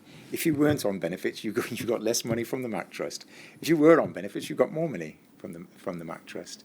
So in the end, when I gave up my shop, that's when I had to go through that whole process with the DHSS applying for disability living allowance, which is a pretty humiliating and arduous exercise itself. So then, having to go through it again with the McFarlane Trust is just compounding things. I wanted to ask you now about Birchgrove and the role of psychosocial support. Yeah. Drawing both on your own personal experiences and indeed on the professional work you've done working in the charitable and care sector. I just want to start with referring you to a letter. We don't have it to put on screen. I think it may have been tucked into your witness statement, but you know the letter that I'm going to talk to you about, and the chair has a copy. It's dated the 13th of August 2001. It's from Dr. Collins and Dr. Dasani, and I need only read 3 sentences from it, which you've seen. It's addressed to the GP. It says, treatments of HIV and hepatitis C infections involve a complex combination of potentially toxic antiviral drugs. It also involves providing lots of psychosocial support for the patients, their partners and family. And then it goes on to say patients on treatment for HIV and HCV infections attend the centre every month, and patients on no treatment are reviewed at least once every 3 months. And it's a request for views about whether to reorganise the way in which care is provided. But wants to focus upon the statement that treatment of co-infection involves providing lots of psychosocial support for patients, partners and family, and ask you about that. You have described in your witness statements the years before you were introduced to the Birchgrove group as being years in which you lived in fear and isolation, waiting to die. Yep.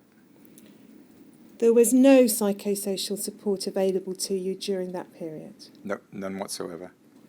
The Birchgrove had been founded in, I think it was about 1987, by a group of patients at the UHW in Cardiff.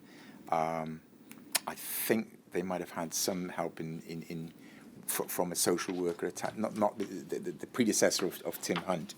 I think she might have brought them together and introduced them to each other and say, it may help if you talk amongst talk to each other about your experiences. And that's how Birchgrove got started. So they'd existed, and sort of by 93, when Tim Hunt got in contact with me, and said, I think it would be really good for you to come and meet these guys. But they had already done a lot of work by that stage.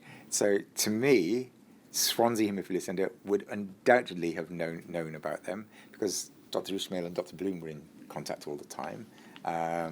The mailing list for Birchgrove was held at and administered, but overseen by the social workers at the Heath.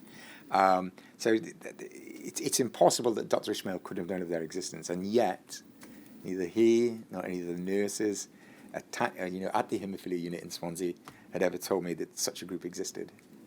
And in those years again before you were finally introduced to the Birchgrove group, you painted in your statement a picture of absence of support. You've described how such organisations as did exist that you were aware of were focused upon HIV and gay men. Yeah. And then you say this of the Haemophilia Society, of whom you are, it's fair to say, very critical in your statements. Yes. You say it had washed its hands of us. Yeah. What do you mean by that? I referred earlier on to phoning to them, speaking to them for advice about, whether we should take the risk of having unprotected sex, when we were phoning them and they didn't know anything.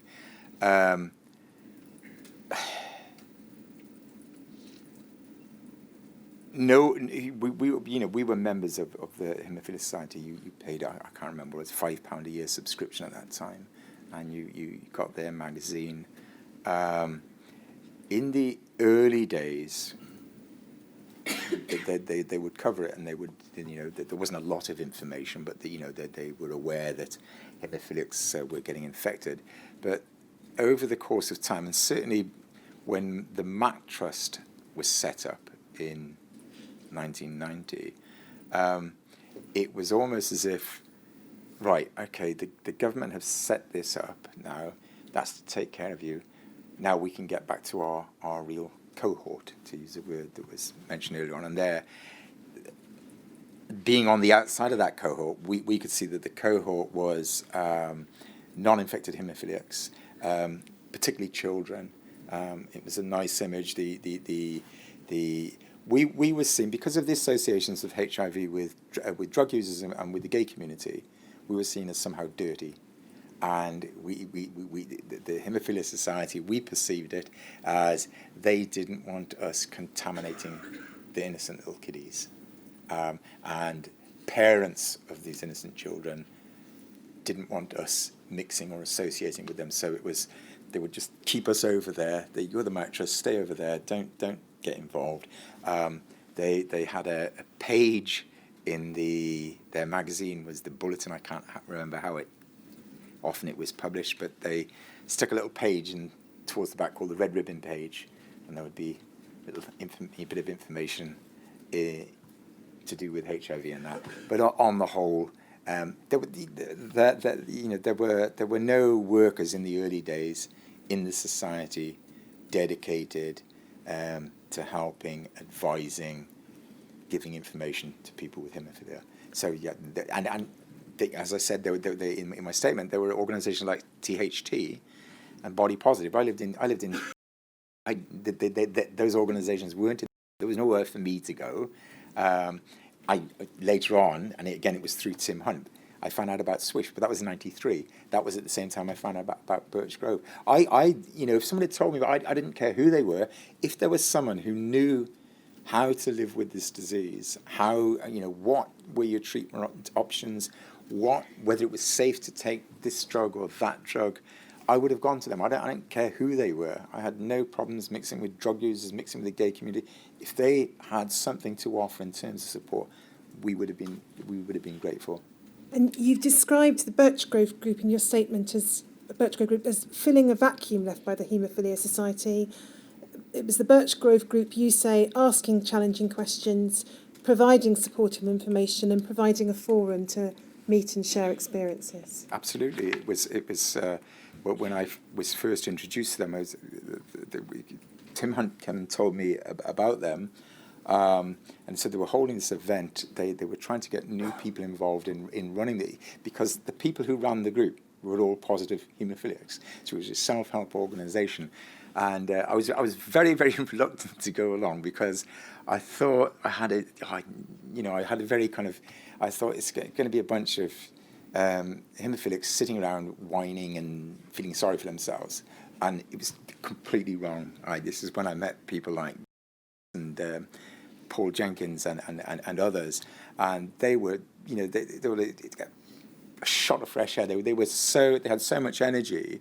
They weren't guys who were lying down and taking the diagnosis and being dictated to by their doctors and told this is what you need to do, this is what you need to do. No, it wasn't at all like that. They were asking questions. They'd already had quite a considerable history behind them by the time that I got involved. So I went along to this meeting and I met a couple of other guys. A guy who became a very good friend. Went along for the first time that day, and I think both of us had been living in isolation.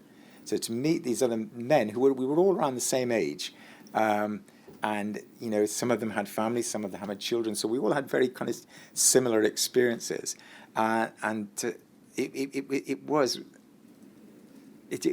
a shock to me, but a good shock, to know that you don't have to accept this kind of life, that you can actually start asking questions, start being more challenging. So yeah. And you've described in your statement some of the work that Birchgrove did. It held conferences, national conferences, seminars, workshops. It raised awareness of treatments and of the risks of treatments and side effects of treatments. Yeah. You were getting information from Birchgrove, you say, that you weren't getting from clinicians. Absolutely, yeah. They Paul and so Birchgrove, it started in Wales, but simultaneously other support groups had started, particularly in London, under a guy called Caddy Kudabuks. And then Birchgrove arranged to meet with these guys and then form a national Birchgrove, and Caddy was involved in that. And this guy Caddy was a very intelligent guy. I think he was a biochemist who, I think, just coincidentally had done some work. Part of his research work, I think, was in looking at some aspect or other of HTLV3. So I met these guys, and they were an inspiration. When you mentioned a conference, so the first conference that I went to, their first national conference, was in Manchester, I think December '93. So I'd already met the people in Wales. Then I began to meet a lot of other people, some of whom are in this room, at that conference, and became really good friends, and we all started working closely together. And these people from other parts of the country went away from that group, empowered themselves, and set up their own Birchgrove groups in their local areas. I've forgotten the question. No, you're answering it. The activities of Birchgrove, you've described in your statement, and we've heard some of these from others, the establishment of the Woodland Memorial. Yes, yeah. That was so there were 1,243 haemophiliacs who were infected with HIV, and I think the original idea came from Paul Jenkins and Caddy, that wouldn't it be wonderful to have a memorial to these people, to all of those who got infected, and many of whom had already died by this stage. So this would have been 93, 94. So the Caddy and Paul and later Alan Burgess was involved in negotiations with the Woodland Trust for them to give us a plot of land in one of their forestries, where we could plant 1,200 birch trees. And the idea was that in infected haemophiliacs or their families would sponsor a tree. I can't remember what it was, like £10 a tree. So that raised so much money. We didn't have money to complete the project initially, because we got hold of a big sandstone rock that we wanted to put there with a plaque on it with an inscription, and all of these things. We had to transport the rock there, so we went to the people involved. I wasn't directly involved in that project, but the guys who were involved with it went to the Haemophilia Society, told them what we were doing, and we've got a shortfall. can you donate some money to help us get over get over the line? And the answer was no. That they were, they had their own AIDS memorials, which, as far as we were concerned, was a once-a-year service on World AIDS Day at a church up in London, and that was it. That was their lasting memorial. It wasn't, anything. We wanted something that we had managed, that we had organised, that we had set up, and they refused. So we had to get it. We managed to find someone who did a sponsored cycle from John O'Groats to Land's End and raised £12,000, which I think finally got us there. And we had an opening day, I think, a day when we unveiled the plaque on the stone, and many of the surviving people, not necessarily all involved in Birchgrove, but people who had sponsored trees were there for that ceremony. And you also describe other activities of Birchgrove as including the establishment of an outreach post or two outreach posts. What was the function of that? Yeah, again, this was another project initiated by Paul Jenkins, who I can't speak highly enough. The guy who became a very close friend, who's sadly no longer with us. Excuse me.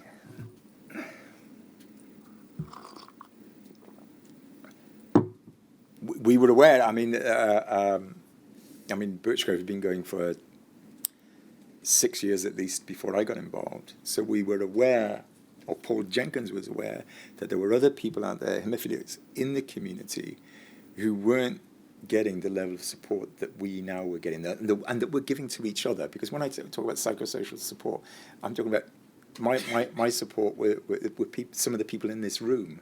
We supported each other. But we were aware that not everyone had, was in contact with Birchgrove or even knew about us. Some haemophilia centres in the North Wales were very protective of their patients and didn't want, we don't want you getting in contact with this rowdy bunch of people who are asking awkward questions. So Paul, he discussed it with some Birchgrove. Well, let's see if we can get some funding for an outreach post to fund a position where, rather than being based in Cardiff and office, this person would be out on the road contacting other sub-centres, not the main comprehensive care centres, but the places like down in West Wales, Mid Wales, North Wales, finding out how many infected haemophilias were out there in the community who weren't getting that level of support, and then provide them with that support. So they would go and visit them in their homes, talk to them about treatment options, tell them about Birchgrove, and maybe introduce them to us. So Paul put the funding bid together, drew up the bid. Sadly became ill himself and passed away, and myself and took it on, and we put the bid into the Lottery Wales, and the bid was successful, and we had 3 years funding for a post, and we employed initially 2 people on a job share. Then one of them didn't work out, and the other person became full-time, and that person was in post, working out in the community, travelling to people's houses for 3 years. And Birchgrove also involved itself heavily in campaigning and advocacy. Yeah. And one of the mechanisms for that, one of the tools that was used was the newsletter. Yeah, yeah. We'll look at some examples of the newsletter that you've drawn to the inquiry's attention in a moment. But one of the things that Birchgrove was keen to advocate for was in respect of the McFarlane Trust, mm-hmm. better financial assistance and a more transparent process. Is that right? Yeah. Now, obviously, because we were seeing the people who were active in Birchgrove, we would share stories, horror stories, about our applications for various grants and reasons why we were getting turned down. And there seemed to be a great measure of inconsistency. I might have been successful in applying for this thing, and the guy over here is applying for exactly the same thing in exactly the same circumstances, but for whatever reason was turned down, and there was no rationale to it. At some stage, they did publish or set up a checklist of things that they would and wouldn't fund. If it was outside that, then tough. Basically, what we wanted was them to be pressing government for more funding because we knew it was inadequate. And we wanted a level playing field. So it didn't matter that the fact that I was, perhaps more articulate than this guy and could write a better application, and maybe someone who was struggling to write, that shouldn't come into it. The process of going out and getting quotes. The other thing they would do is they would insist on writing to your doctor to get a medical report on you every time you applied for something. And well, the people we're talking to, I can't even remember the names. I can remember a couple of names, but they weren't medical professionals. They didn't know any better about the complications of living with HIV than Joe Public. So it was, you resented it. And so we were trying to get a change in the way the organisation was run and in its funding. You've summed up in your statement the effect on you of involvement with Birchgrove and Swish. And you say this: it was through my involvement with these organisations, particularly Birchgrove, that I discovered I was not alone in my situation, but it was legitimate to challenge the decisions made by clinicians about managing my health, that I could take back some measure of control over my life, and that by working together with others who'd experienced the same ill treatment and neglect, that we could make ourselves heard. Yeah. You've drawn to the inquiry's attention and provided us with copies of a number of the newsletters produced by Birchgrove. And there are a number of specific references you wanted to highlight. Yeah. We're going to go to some of them, okay. But I can assure you that all of the newsletters have now become part of the inquiry's record, and they contain an enormous amount of incredibly valuable information and insight. Yeah, can I just say that those newsletters, obviously, we would reprint articles from American journals with permission, but the bulk of these newsletters, the articles, the personal stories, were written by people, infected haemophiliacs themselves, and we did this without any payment. We put an awful lot, because this was our main tool to reaching the wider community. We were sending this to haemophilia centres. We knew haemophilia centre directors and clinicians were reading this and had access to this. We knew that the McFarlane Trust was seeing it. We knew that the Haemophilia Society was seeing it. And if you have other newsletters beyond those that you've already supplied, please do provide them to us. Okay. The ones we're going to look at, just selected a handful of the references that you've flagged up. Henry, can we have 238403, please? This is a Birchgrove newsletter, issue number 4. It's from 1994. And it's that first column. It's not terribly clear, but it's the PAS interview, Washes Whiter is the heading. And it says this: when the Birchgrove Group discovered that the McFarlane Trust was willing to undertake research into the needs of its registrants, we began waiting with eagerness and anticipation. We've always advocated that the needs of those involved in living with haemophilia and HIV are many and varied, and we've always felt that the provision has been random and at times limited. We were pleased to discover that the McFarlane Trust had decided to use an independent body to carry out this needs-led research, and we were happy to participate in talks with PAS, the research company carrying out the survey.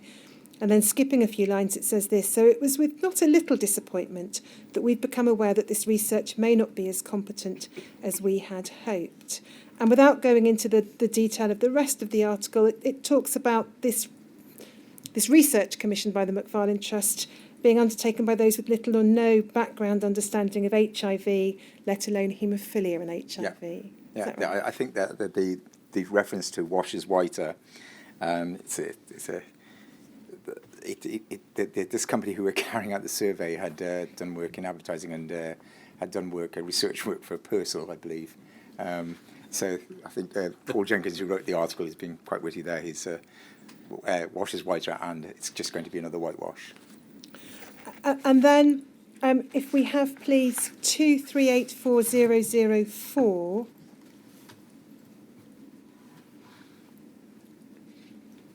This is issue number 5 of 1995. There's an article by you, What Price Blood, but that's not the one you've drawn to my attention. It's the right-hand column that you've flagged up. Yeah. And it reflects something that had been said at the Birchgrove conference, and it's this: frustration and anger was again forcefully expressed by people who were affected with haemophilia and HIV at the Birchgrove conference. Registrants believe that it is the role of the McFarlane Trust to provide adequately for those who are affected. The conference believes that the Trust is failing to respond to many of the existing identified needs. The McFarlane Trust has failed to tackle or examine the wider range of problems and concerns which face those people who are affected with haemophilia and HIV. And then there was a call for an open letter to be sent to the chair of the Trust. Henry, could you go within this same document, please, to page 6?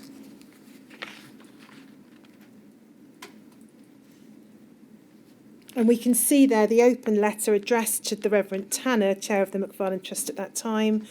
We, the undersigned, are very concerned about the manner in which the McFarlane Trust is interpreting its role. We believe the government is awarding haemophiliacs with HIV. We believe that the government, in awarding haemophiliacs with HIV financial recompense, were recognising a unique case which involved considerable and very particular needs. We feel that the current focus of the Trust is one of means-related financial assistance. It fails properly to address many of the specific concerns of those that are affected by haemophilia and HIV. The McFarlane Trust offers financial assistance in a manner which poorly recognises the effect of HIV on an individual's life and does not adequately encourage or support them in their continued fight for survival. And then the letter sets out 3 specific concerns: the inappropriateness of means-related financial assistance, which you've already referred to, Mike, the failure to meet the changing needs of long-term survivors, and the lack of support for bereaved wives, partners and families. We've heard a lot from witnesses about that third concern. Yeah. Can I ask you a little about the second, the failure to meet the changing needs of long-term survivors? It was probably, this is my personal view, we used to talk about it in Birchgrove in the office in Cardiff, that we came to the conclusion that the reason it was so inadequately funded, and anyone who thinks the Mac Trust was adequately funded, then they're living in a different universe to me, but the reason for that was because the government thought that we would probably be all dead by 1995. So there wouldn't be any long-term survivors. So they hadn't planned for that eventuality. But of course, even by the time the Mac Trust was set up, we'd been living with it for 5 years. So they must have known, not that they must have known, but they should have anticipated that the disease progression was different amongst different people, different individuals. It was different depending on whether you were co-infected or mono-infected. But I saw someone said something about them being a very reactive organisation. That's exactly what they were. They weren't proactive at all. There was no anticipation of people's needs. I'll give you another example. In one of their surveys, Birchgrove had been putting pressure on them, asking them, you need to do a proper needs survey. What is it that people, registrants, need? Anyway, so they came up with this survey, which wasn't at all what we had asked for. It was kind of a tick box. On a score of 1 to 10, how well do you rate McFarlane Trust? On a score of 1 to 10, how happy are you with it? So it was that sort of exercise. It was asking us to say whether we approved or disapproved, and obviously it was no surprise what sort of answers they were going to get, but the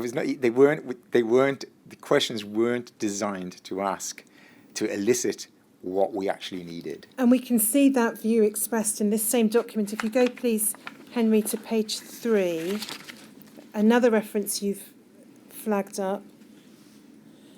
And it's Open the Box, the right-hand column, again by Paul Jenkins. Oh, yeah. And it refers to this very issue. Second paragraph, the Birchgrove Group worked on a report called Living with Haemophilia and HIV, a document which attempted to describe the special need that existed in our haemophilia and HIV community.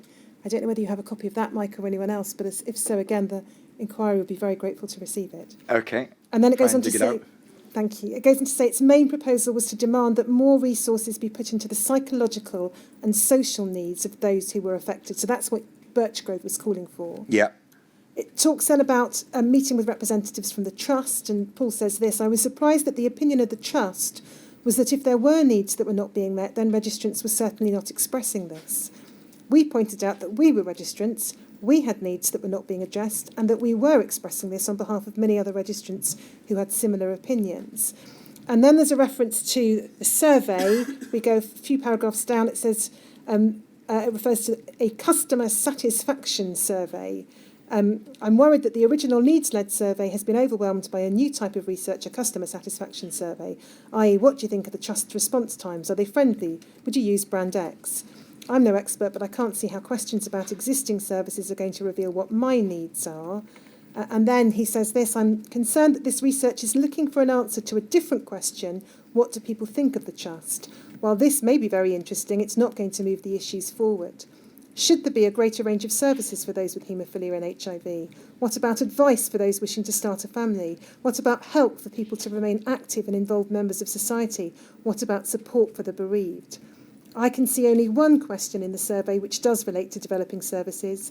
Would you like the Trust to spend more on services? Sorry, would you still like the Trust to spend more on services if this meant reducing the amount spent on regular and single payments? Or in clear words, you know that money which goes into your family finances every month, the bit that helps with the gas bill, why don't you give it up, or some of it anyway, and then maybe you could have some unspecified services from the mystery box. That was Paul for you. You could tell it very succinctly and very clearly. The other thing, the thing to remember, because it refers to the McFarlane Trust say, if there's anyone out there who has these needs, they certainly haven't expressed them to us.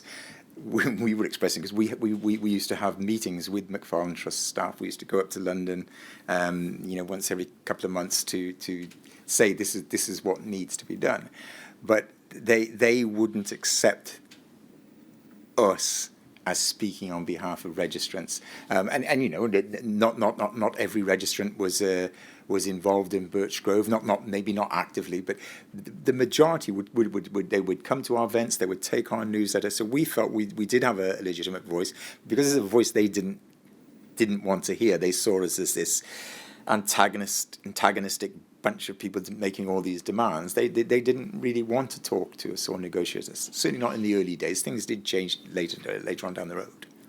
And then, Henry, could we have, please, 2384006?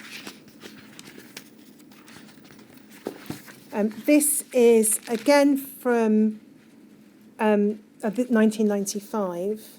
And if we go to page 7, please.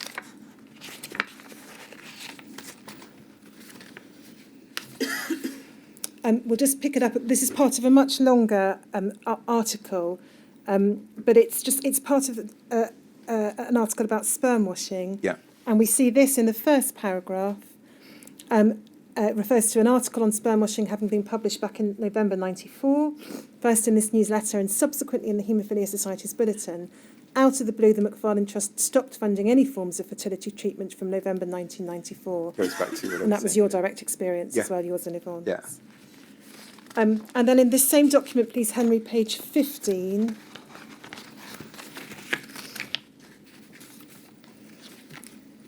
It's the column-headed access to information and service provision that you flagged up, Mike.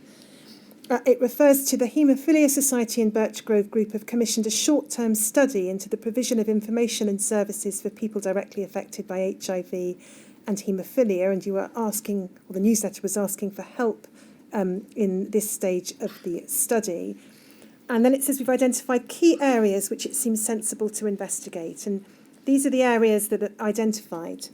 Firstly, it appears that there's very little printed information available which reflects or is targeted at HIV-positive haemophiliacs or their partners, families or carers.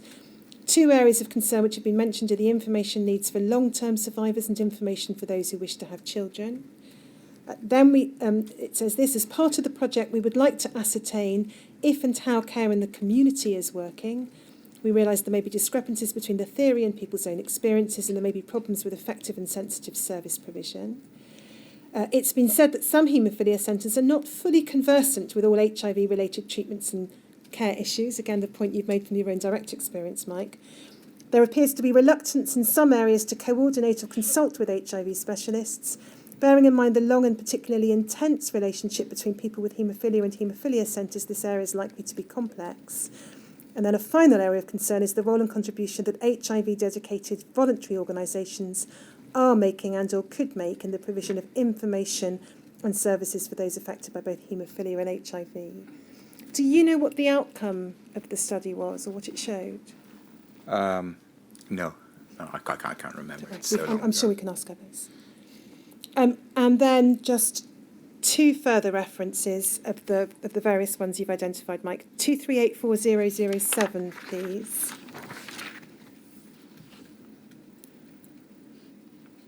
This takes us forward to 2003, and if we could go to pages 8 and 9, please, Henry. This is about the McFarlane Trust Partnership Group, and you've talked about that in your statement. Can you just tell us briefly what that was and what its function was? What we wanted was a forum where we could meet. So rather than it being the Birchgrove, because our relationship had become very fractious.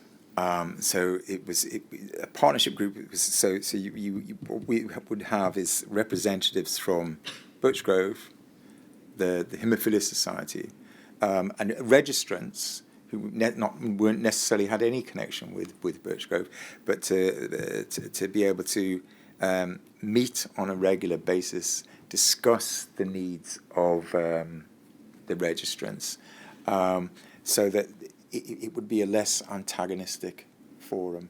I myself didn't get involved in it. I was in favour of it, but because of my own experiences with particular individuals in the trust, I chose not to get involved. I do know a lot of the people who did get involved in the partnership group.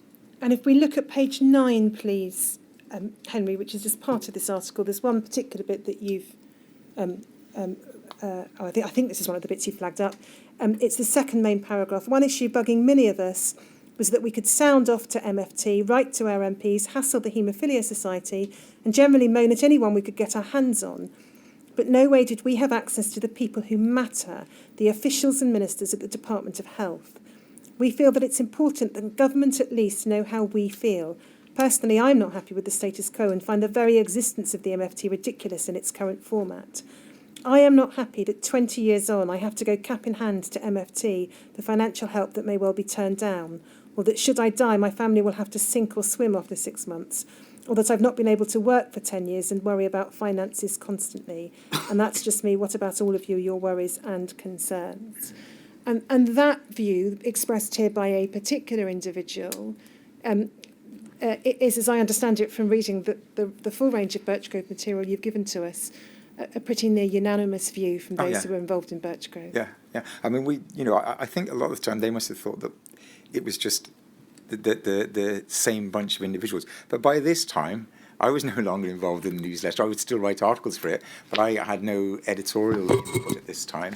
These are a completely new set of individuals, but reiterating the same problems as the writer there says, 10 or 20 years down the road.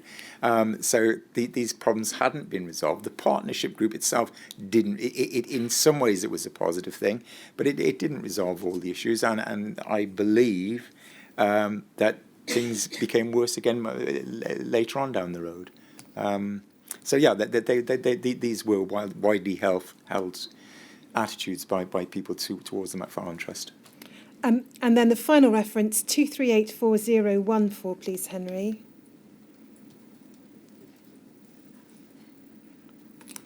I'm not sure I know the date of this, but if we go to pages 10 and 11... You've flagged up an article called Centre Spy, and again, it builds upon themes that have emerged from your evidence, Mike, from your own direct experience, and it says this: How are things down at your local haemophilia centre? Are you satisfied that you're getting the best available treatment for your HIV and your hepatitis C related problems? Are you happy with the information provided on CD4 cell counts, liver function tests, viral loads? You have been offered a viral load test, haven't you? And drugs. I assume that all the various types of drug, then it lists them, have been explained and offered to you, yes? Very good, but is this actually the case for HIV and haemophiliacs? Whilst I'm sure, or at least I hope, that some centres are providing a good service to their clients, there does seem to be at best a lackadaisical attitude, at worst an almost complete ignorance of the latest developments in HIV treatment and care among a number of haemophilia centres up and down the country. And then if we go to the very bottom of that column, the author says this, which brings me back to where I came in, the quality of service offered by haemophilia centres to their HIV-positive patients, clients. A case history, client. Doctor, when do you think you'll start offering viral load testing? Dr. Blood, what's that then? Client, it's a test developed to ascertain the amount of viral activity in the blood. Been around for a while now, apparently. Supposed to be a more accurate indicator of disease progression than just a CD4 count. Doctor, yes, I think I've heard of it. Still no need to worry yourself about that. We'll take good care of you. Client, but Dr. Blood, some friends who go up to the GUM clinic are already being offered the test. Why can't I have it? Doctor, oh, you don't want to be listening to those people. You're a haemophiliac, not like them. Client, you mean we're still dying? Doctor, we're doing everything we can. Trust me. And then it goes on to say this, don't fob me off with a 6-monthly gawk at my tongue and a quick grope under my armpits. Talk to me about combination therapy, about what a viral load test result means for my future health, and when and what drugs I should take to stay relatively healthy. Discuss with me, don't dictate to me, what my options are and whether I need to make any changes in my lifestyle. Should I drink less, smoke more, eat less spicy food, have more sex, develop an interest in outdoor pursuits, take up train spotting, do more or less any volunteer work for Birchgrove, travel to Tibet, meditate, start pumping iron, cultivate more esoteric sexual habits, campaign for the legislation of crack cocaine, or admit that the game is up and lie down and die. Monitor my health, let me know how I'm doing, advise me on which drugs might best suit me, let me know their side effects and how you might counter them. If I'm seriously ill or the immediate prognosis doesn't look too good, tell me. Don't treat me like a child by assuming that I can't take the bad news. I can. Do ask about my partner, my family, my friends. Do be human. And if I decide to experiment with alternative therapies such as aromatherapy, acupuncture or Amaroli, don't start taking the piss, but encourage me or at least support my efforts to take control of my health. Outrageous, you say? Can't be done? You're already getting the best care money can provide? Pull the other one. There are, I'm sure, some centres that do provide a good level of service such as I've described, but I'm just as sure there are many haemophiliacs up and down the country whose quality of service leaves much to be desired. You've described that accurately, I think, to me as a satirical article, but it talks about something which you directly experienced and indeed which led to your request for a transfer of your personal HIV care to a different clinic. Oh yeah, mine wasn't an isolated case. I mean, that was what was happening to me. The lack of treatment, the lack of advice from centre doctors was typical of most of the guys that I got to know. Mike, those are the questions I have for you. I'm just going to ask Mr. Williams if there's anything further he wants me to ask. No, nothing. But I think there's something further you would like to say. Yep, this won't take long. I'd like you all to go back 34 years and imagine being 25 years old. You've lived with haemophilia all that time and have managed not to let it dominate your life and define who you are. You're married just under 3 years. Your wife is 4 months pregnant.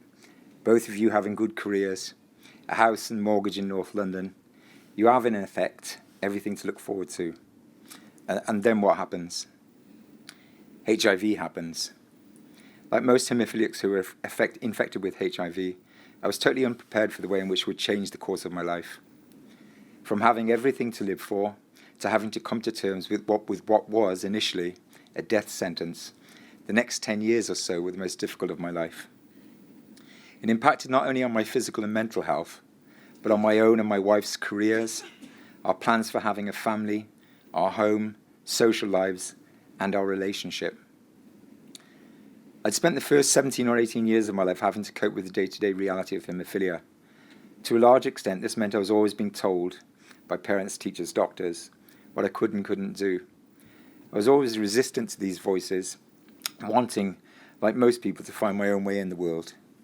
By the time I was a young adult, I was determined that I would make my own decisions and shape my destiny as best I could. I thought I was following this path, and then HIV took it all away. There was nobody to tell us how to cope or how to go on living. There was no post-test counselling, and for the next 10 years, there was no psychosocial support of any kind. We were on our own. Having got over the shock of my initial diagnosis and come to terms with having to live with HIV, the only way we could go on was by living what was, in fact, a double life. Although our immediate families were aware of my diagnosis and were supportive, even they weren't aware of the full extent of the problems we faced, largely because we wanted to protect ourselves from confronting the reality of the situation. I talked earlier on about repressing stuff, and that's what that's referring to. To the outside world, we presented as a regular couple living a normal life, never revealing or discussing with friends or colleagues the truth about my health. The stigma around HIV meant that we were living a secret life.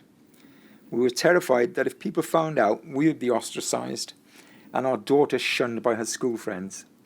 More than anything, we wanted to protect her, and it's impossible to convey the strain this put on our relationship.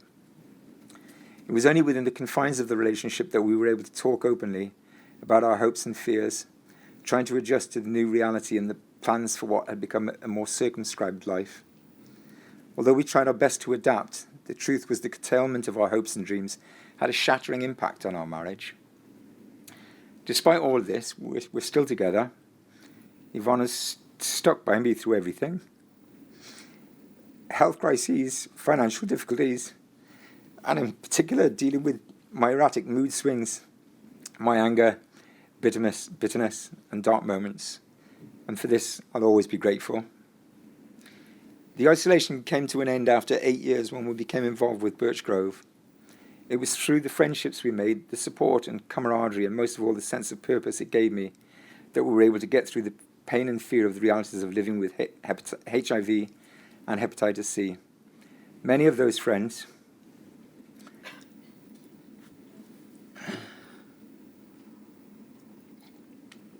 men like Paul Jenkins, Caddy Kuderbucks, Paul Kay, Paul Hooper,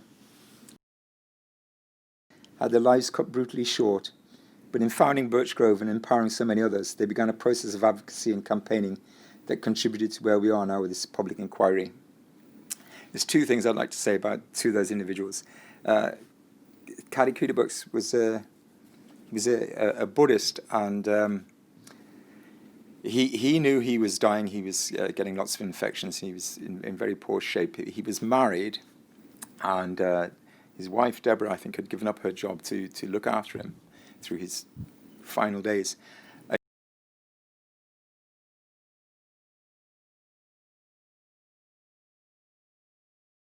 Caddy had no interest on going on any medications. He was very, against medication, and he decided that I'm not going to go on. When they got Deborah's diagnosis, Caddy made a decision that he would go on drugs to keep him well enough to be able to look after Deborah while she was going through her final days. She died, I can't remember how long it was a matter of months. As soon as she had passed away, Caddy stopped all his medication. He didn't believe in suicide. He knew what it meant, but he didn't believe in suicide. But more than anything, he wanted to be with Deborah. And slowly and surely over the next few months, Caddy deteriorated and he passed away. But that's the kind of guy he was. Very strong beliefs. But he did that for Deborah, to be there for her. And this is a man who had his own terminal prognosis. I'd also like to say something about Paul Jenkins. Really inspirational figure for me. I worked very close with him on the newsletter and lots of different projects in Birchgrove. And he was just a really inspirational figure for me. He got to 39 and he had a birthday party in the Vale of Glamorgan at he wasn't a big drinker, but they did food at this pub, and it was one of his favourite places to go. And we had a birthday party for him. And it was his 39th birthday, but he called it I almost made it to 40 birthday. And we had a lovely meal. He became very, very ill later that year with AIDS-related illnesses. He kind of rallied a little bit in the December, to the extent that, because he wasn't coming to the office anymore, he was just too ill. He was in and out of hospital. He rallied a little bit, and he said he wanted us all to go to a meal to his favourite Chinese restaurant in Swansea, and this was in December '96. And so the usual crew from Cardiff, we took him out. I think Tim Hunt was there as well. So myself, Gareth, Martin, another couple of people, and we went and we had his Chinese, and he was on great form, really good form, and we thought, perhaps he's going to get through this. So then Christmas came and went, and then in January, I'd been out. Yvonne wasn't home from school. I came home, and my daughter was there, and she said, "Dad, I've got some bad news." And I said, "What?" And she said, "Paul is dead." And the stupid idiot said, "Don't joke about things like that." And of course, you don't joke about things like that. But yeah, he had passed away suddenly, early in the new year, and that was that he was dead before Caddy. So he was the first really close friend I had who passed away, and that just became a common thing over the next few years, having to go to funerals of people who, were dying in their 30s and 40s, and they shouldn't have been dying then. I'll just finish this. I turned 60 this month. It was a day that 34 years ago I didn't think I would live to see, nor did I think I would live to see my daughter Jess grow up and have children of her own. I'm very lucky to have done so, and like so many HIV-positive haemophiliacs, whose futures were stolen from them, I'm one of the lucky ones, one of the 20% or so of infected haemophiliacs who've survived. I hope that my evidence today in these closing words will help us to remember those who fought so hard to make a difference, but who are no longer here. Thank you, Sir Brian, and to the inquiry team for listening. Thank you. Thank you. Sir Brian. I can see why Yvonne encouraged you to become a proper teacher, and why you became a writer, because you so obviously enjoy communicating, and you've given us freely a wealth of information about what happened to you, your life, your thoughts, your views on the Birchgrove and the McFarlane. And I think I had thought repressing almost nothing, despite having been repressed in times in your life. But it's obvious that there is still more which you for perfectly proper reasons, you haven't shown us, and indicated by the catch in your voice at the end, which I think everyone will have noticed and made us realise that you've offered us an awful lot. And thank you very much. You must be tired. So thank you in particular. Enough.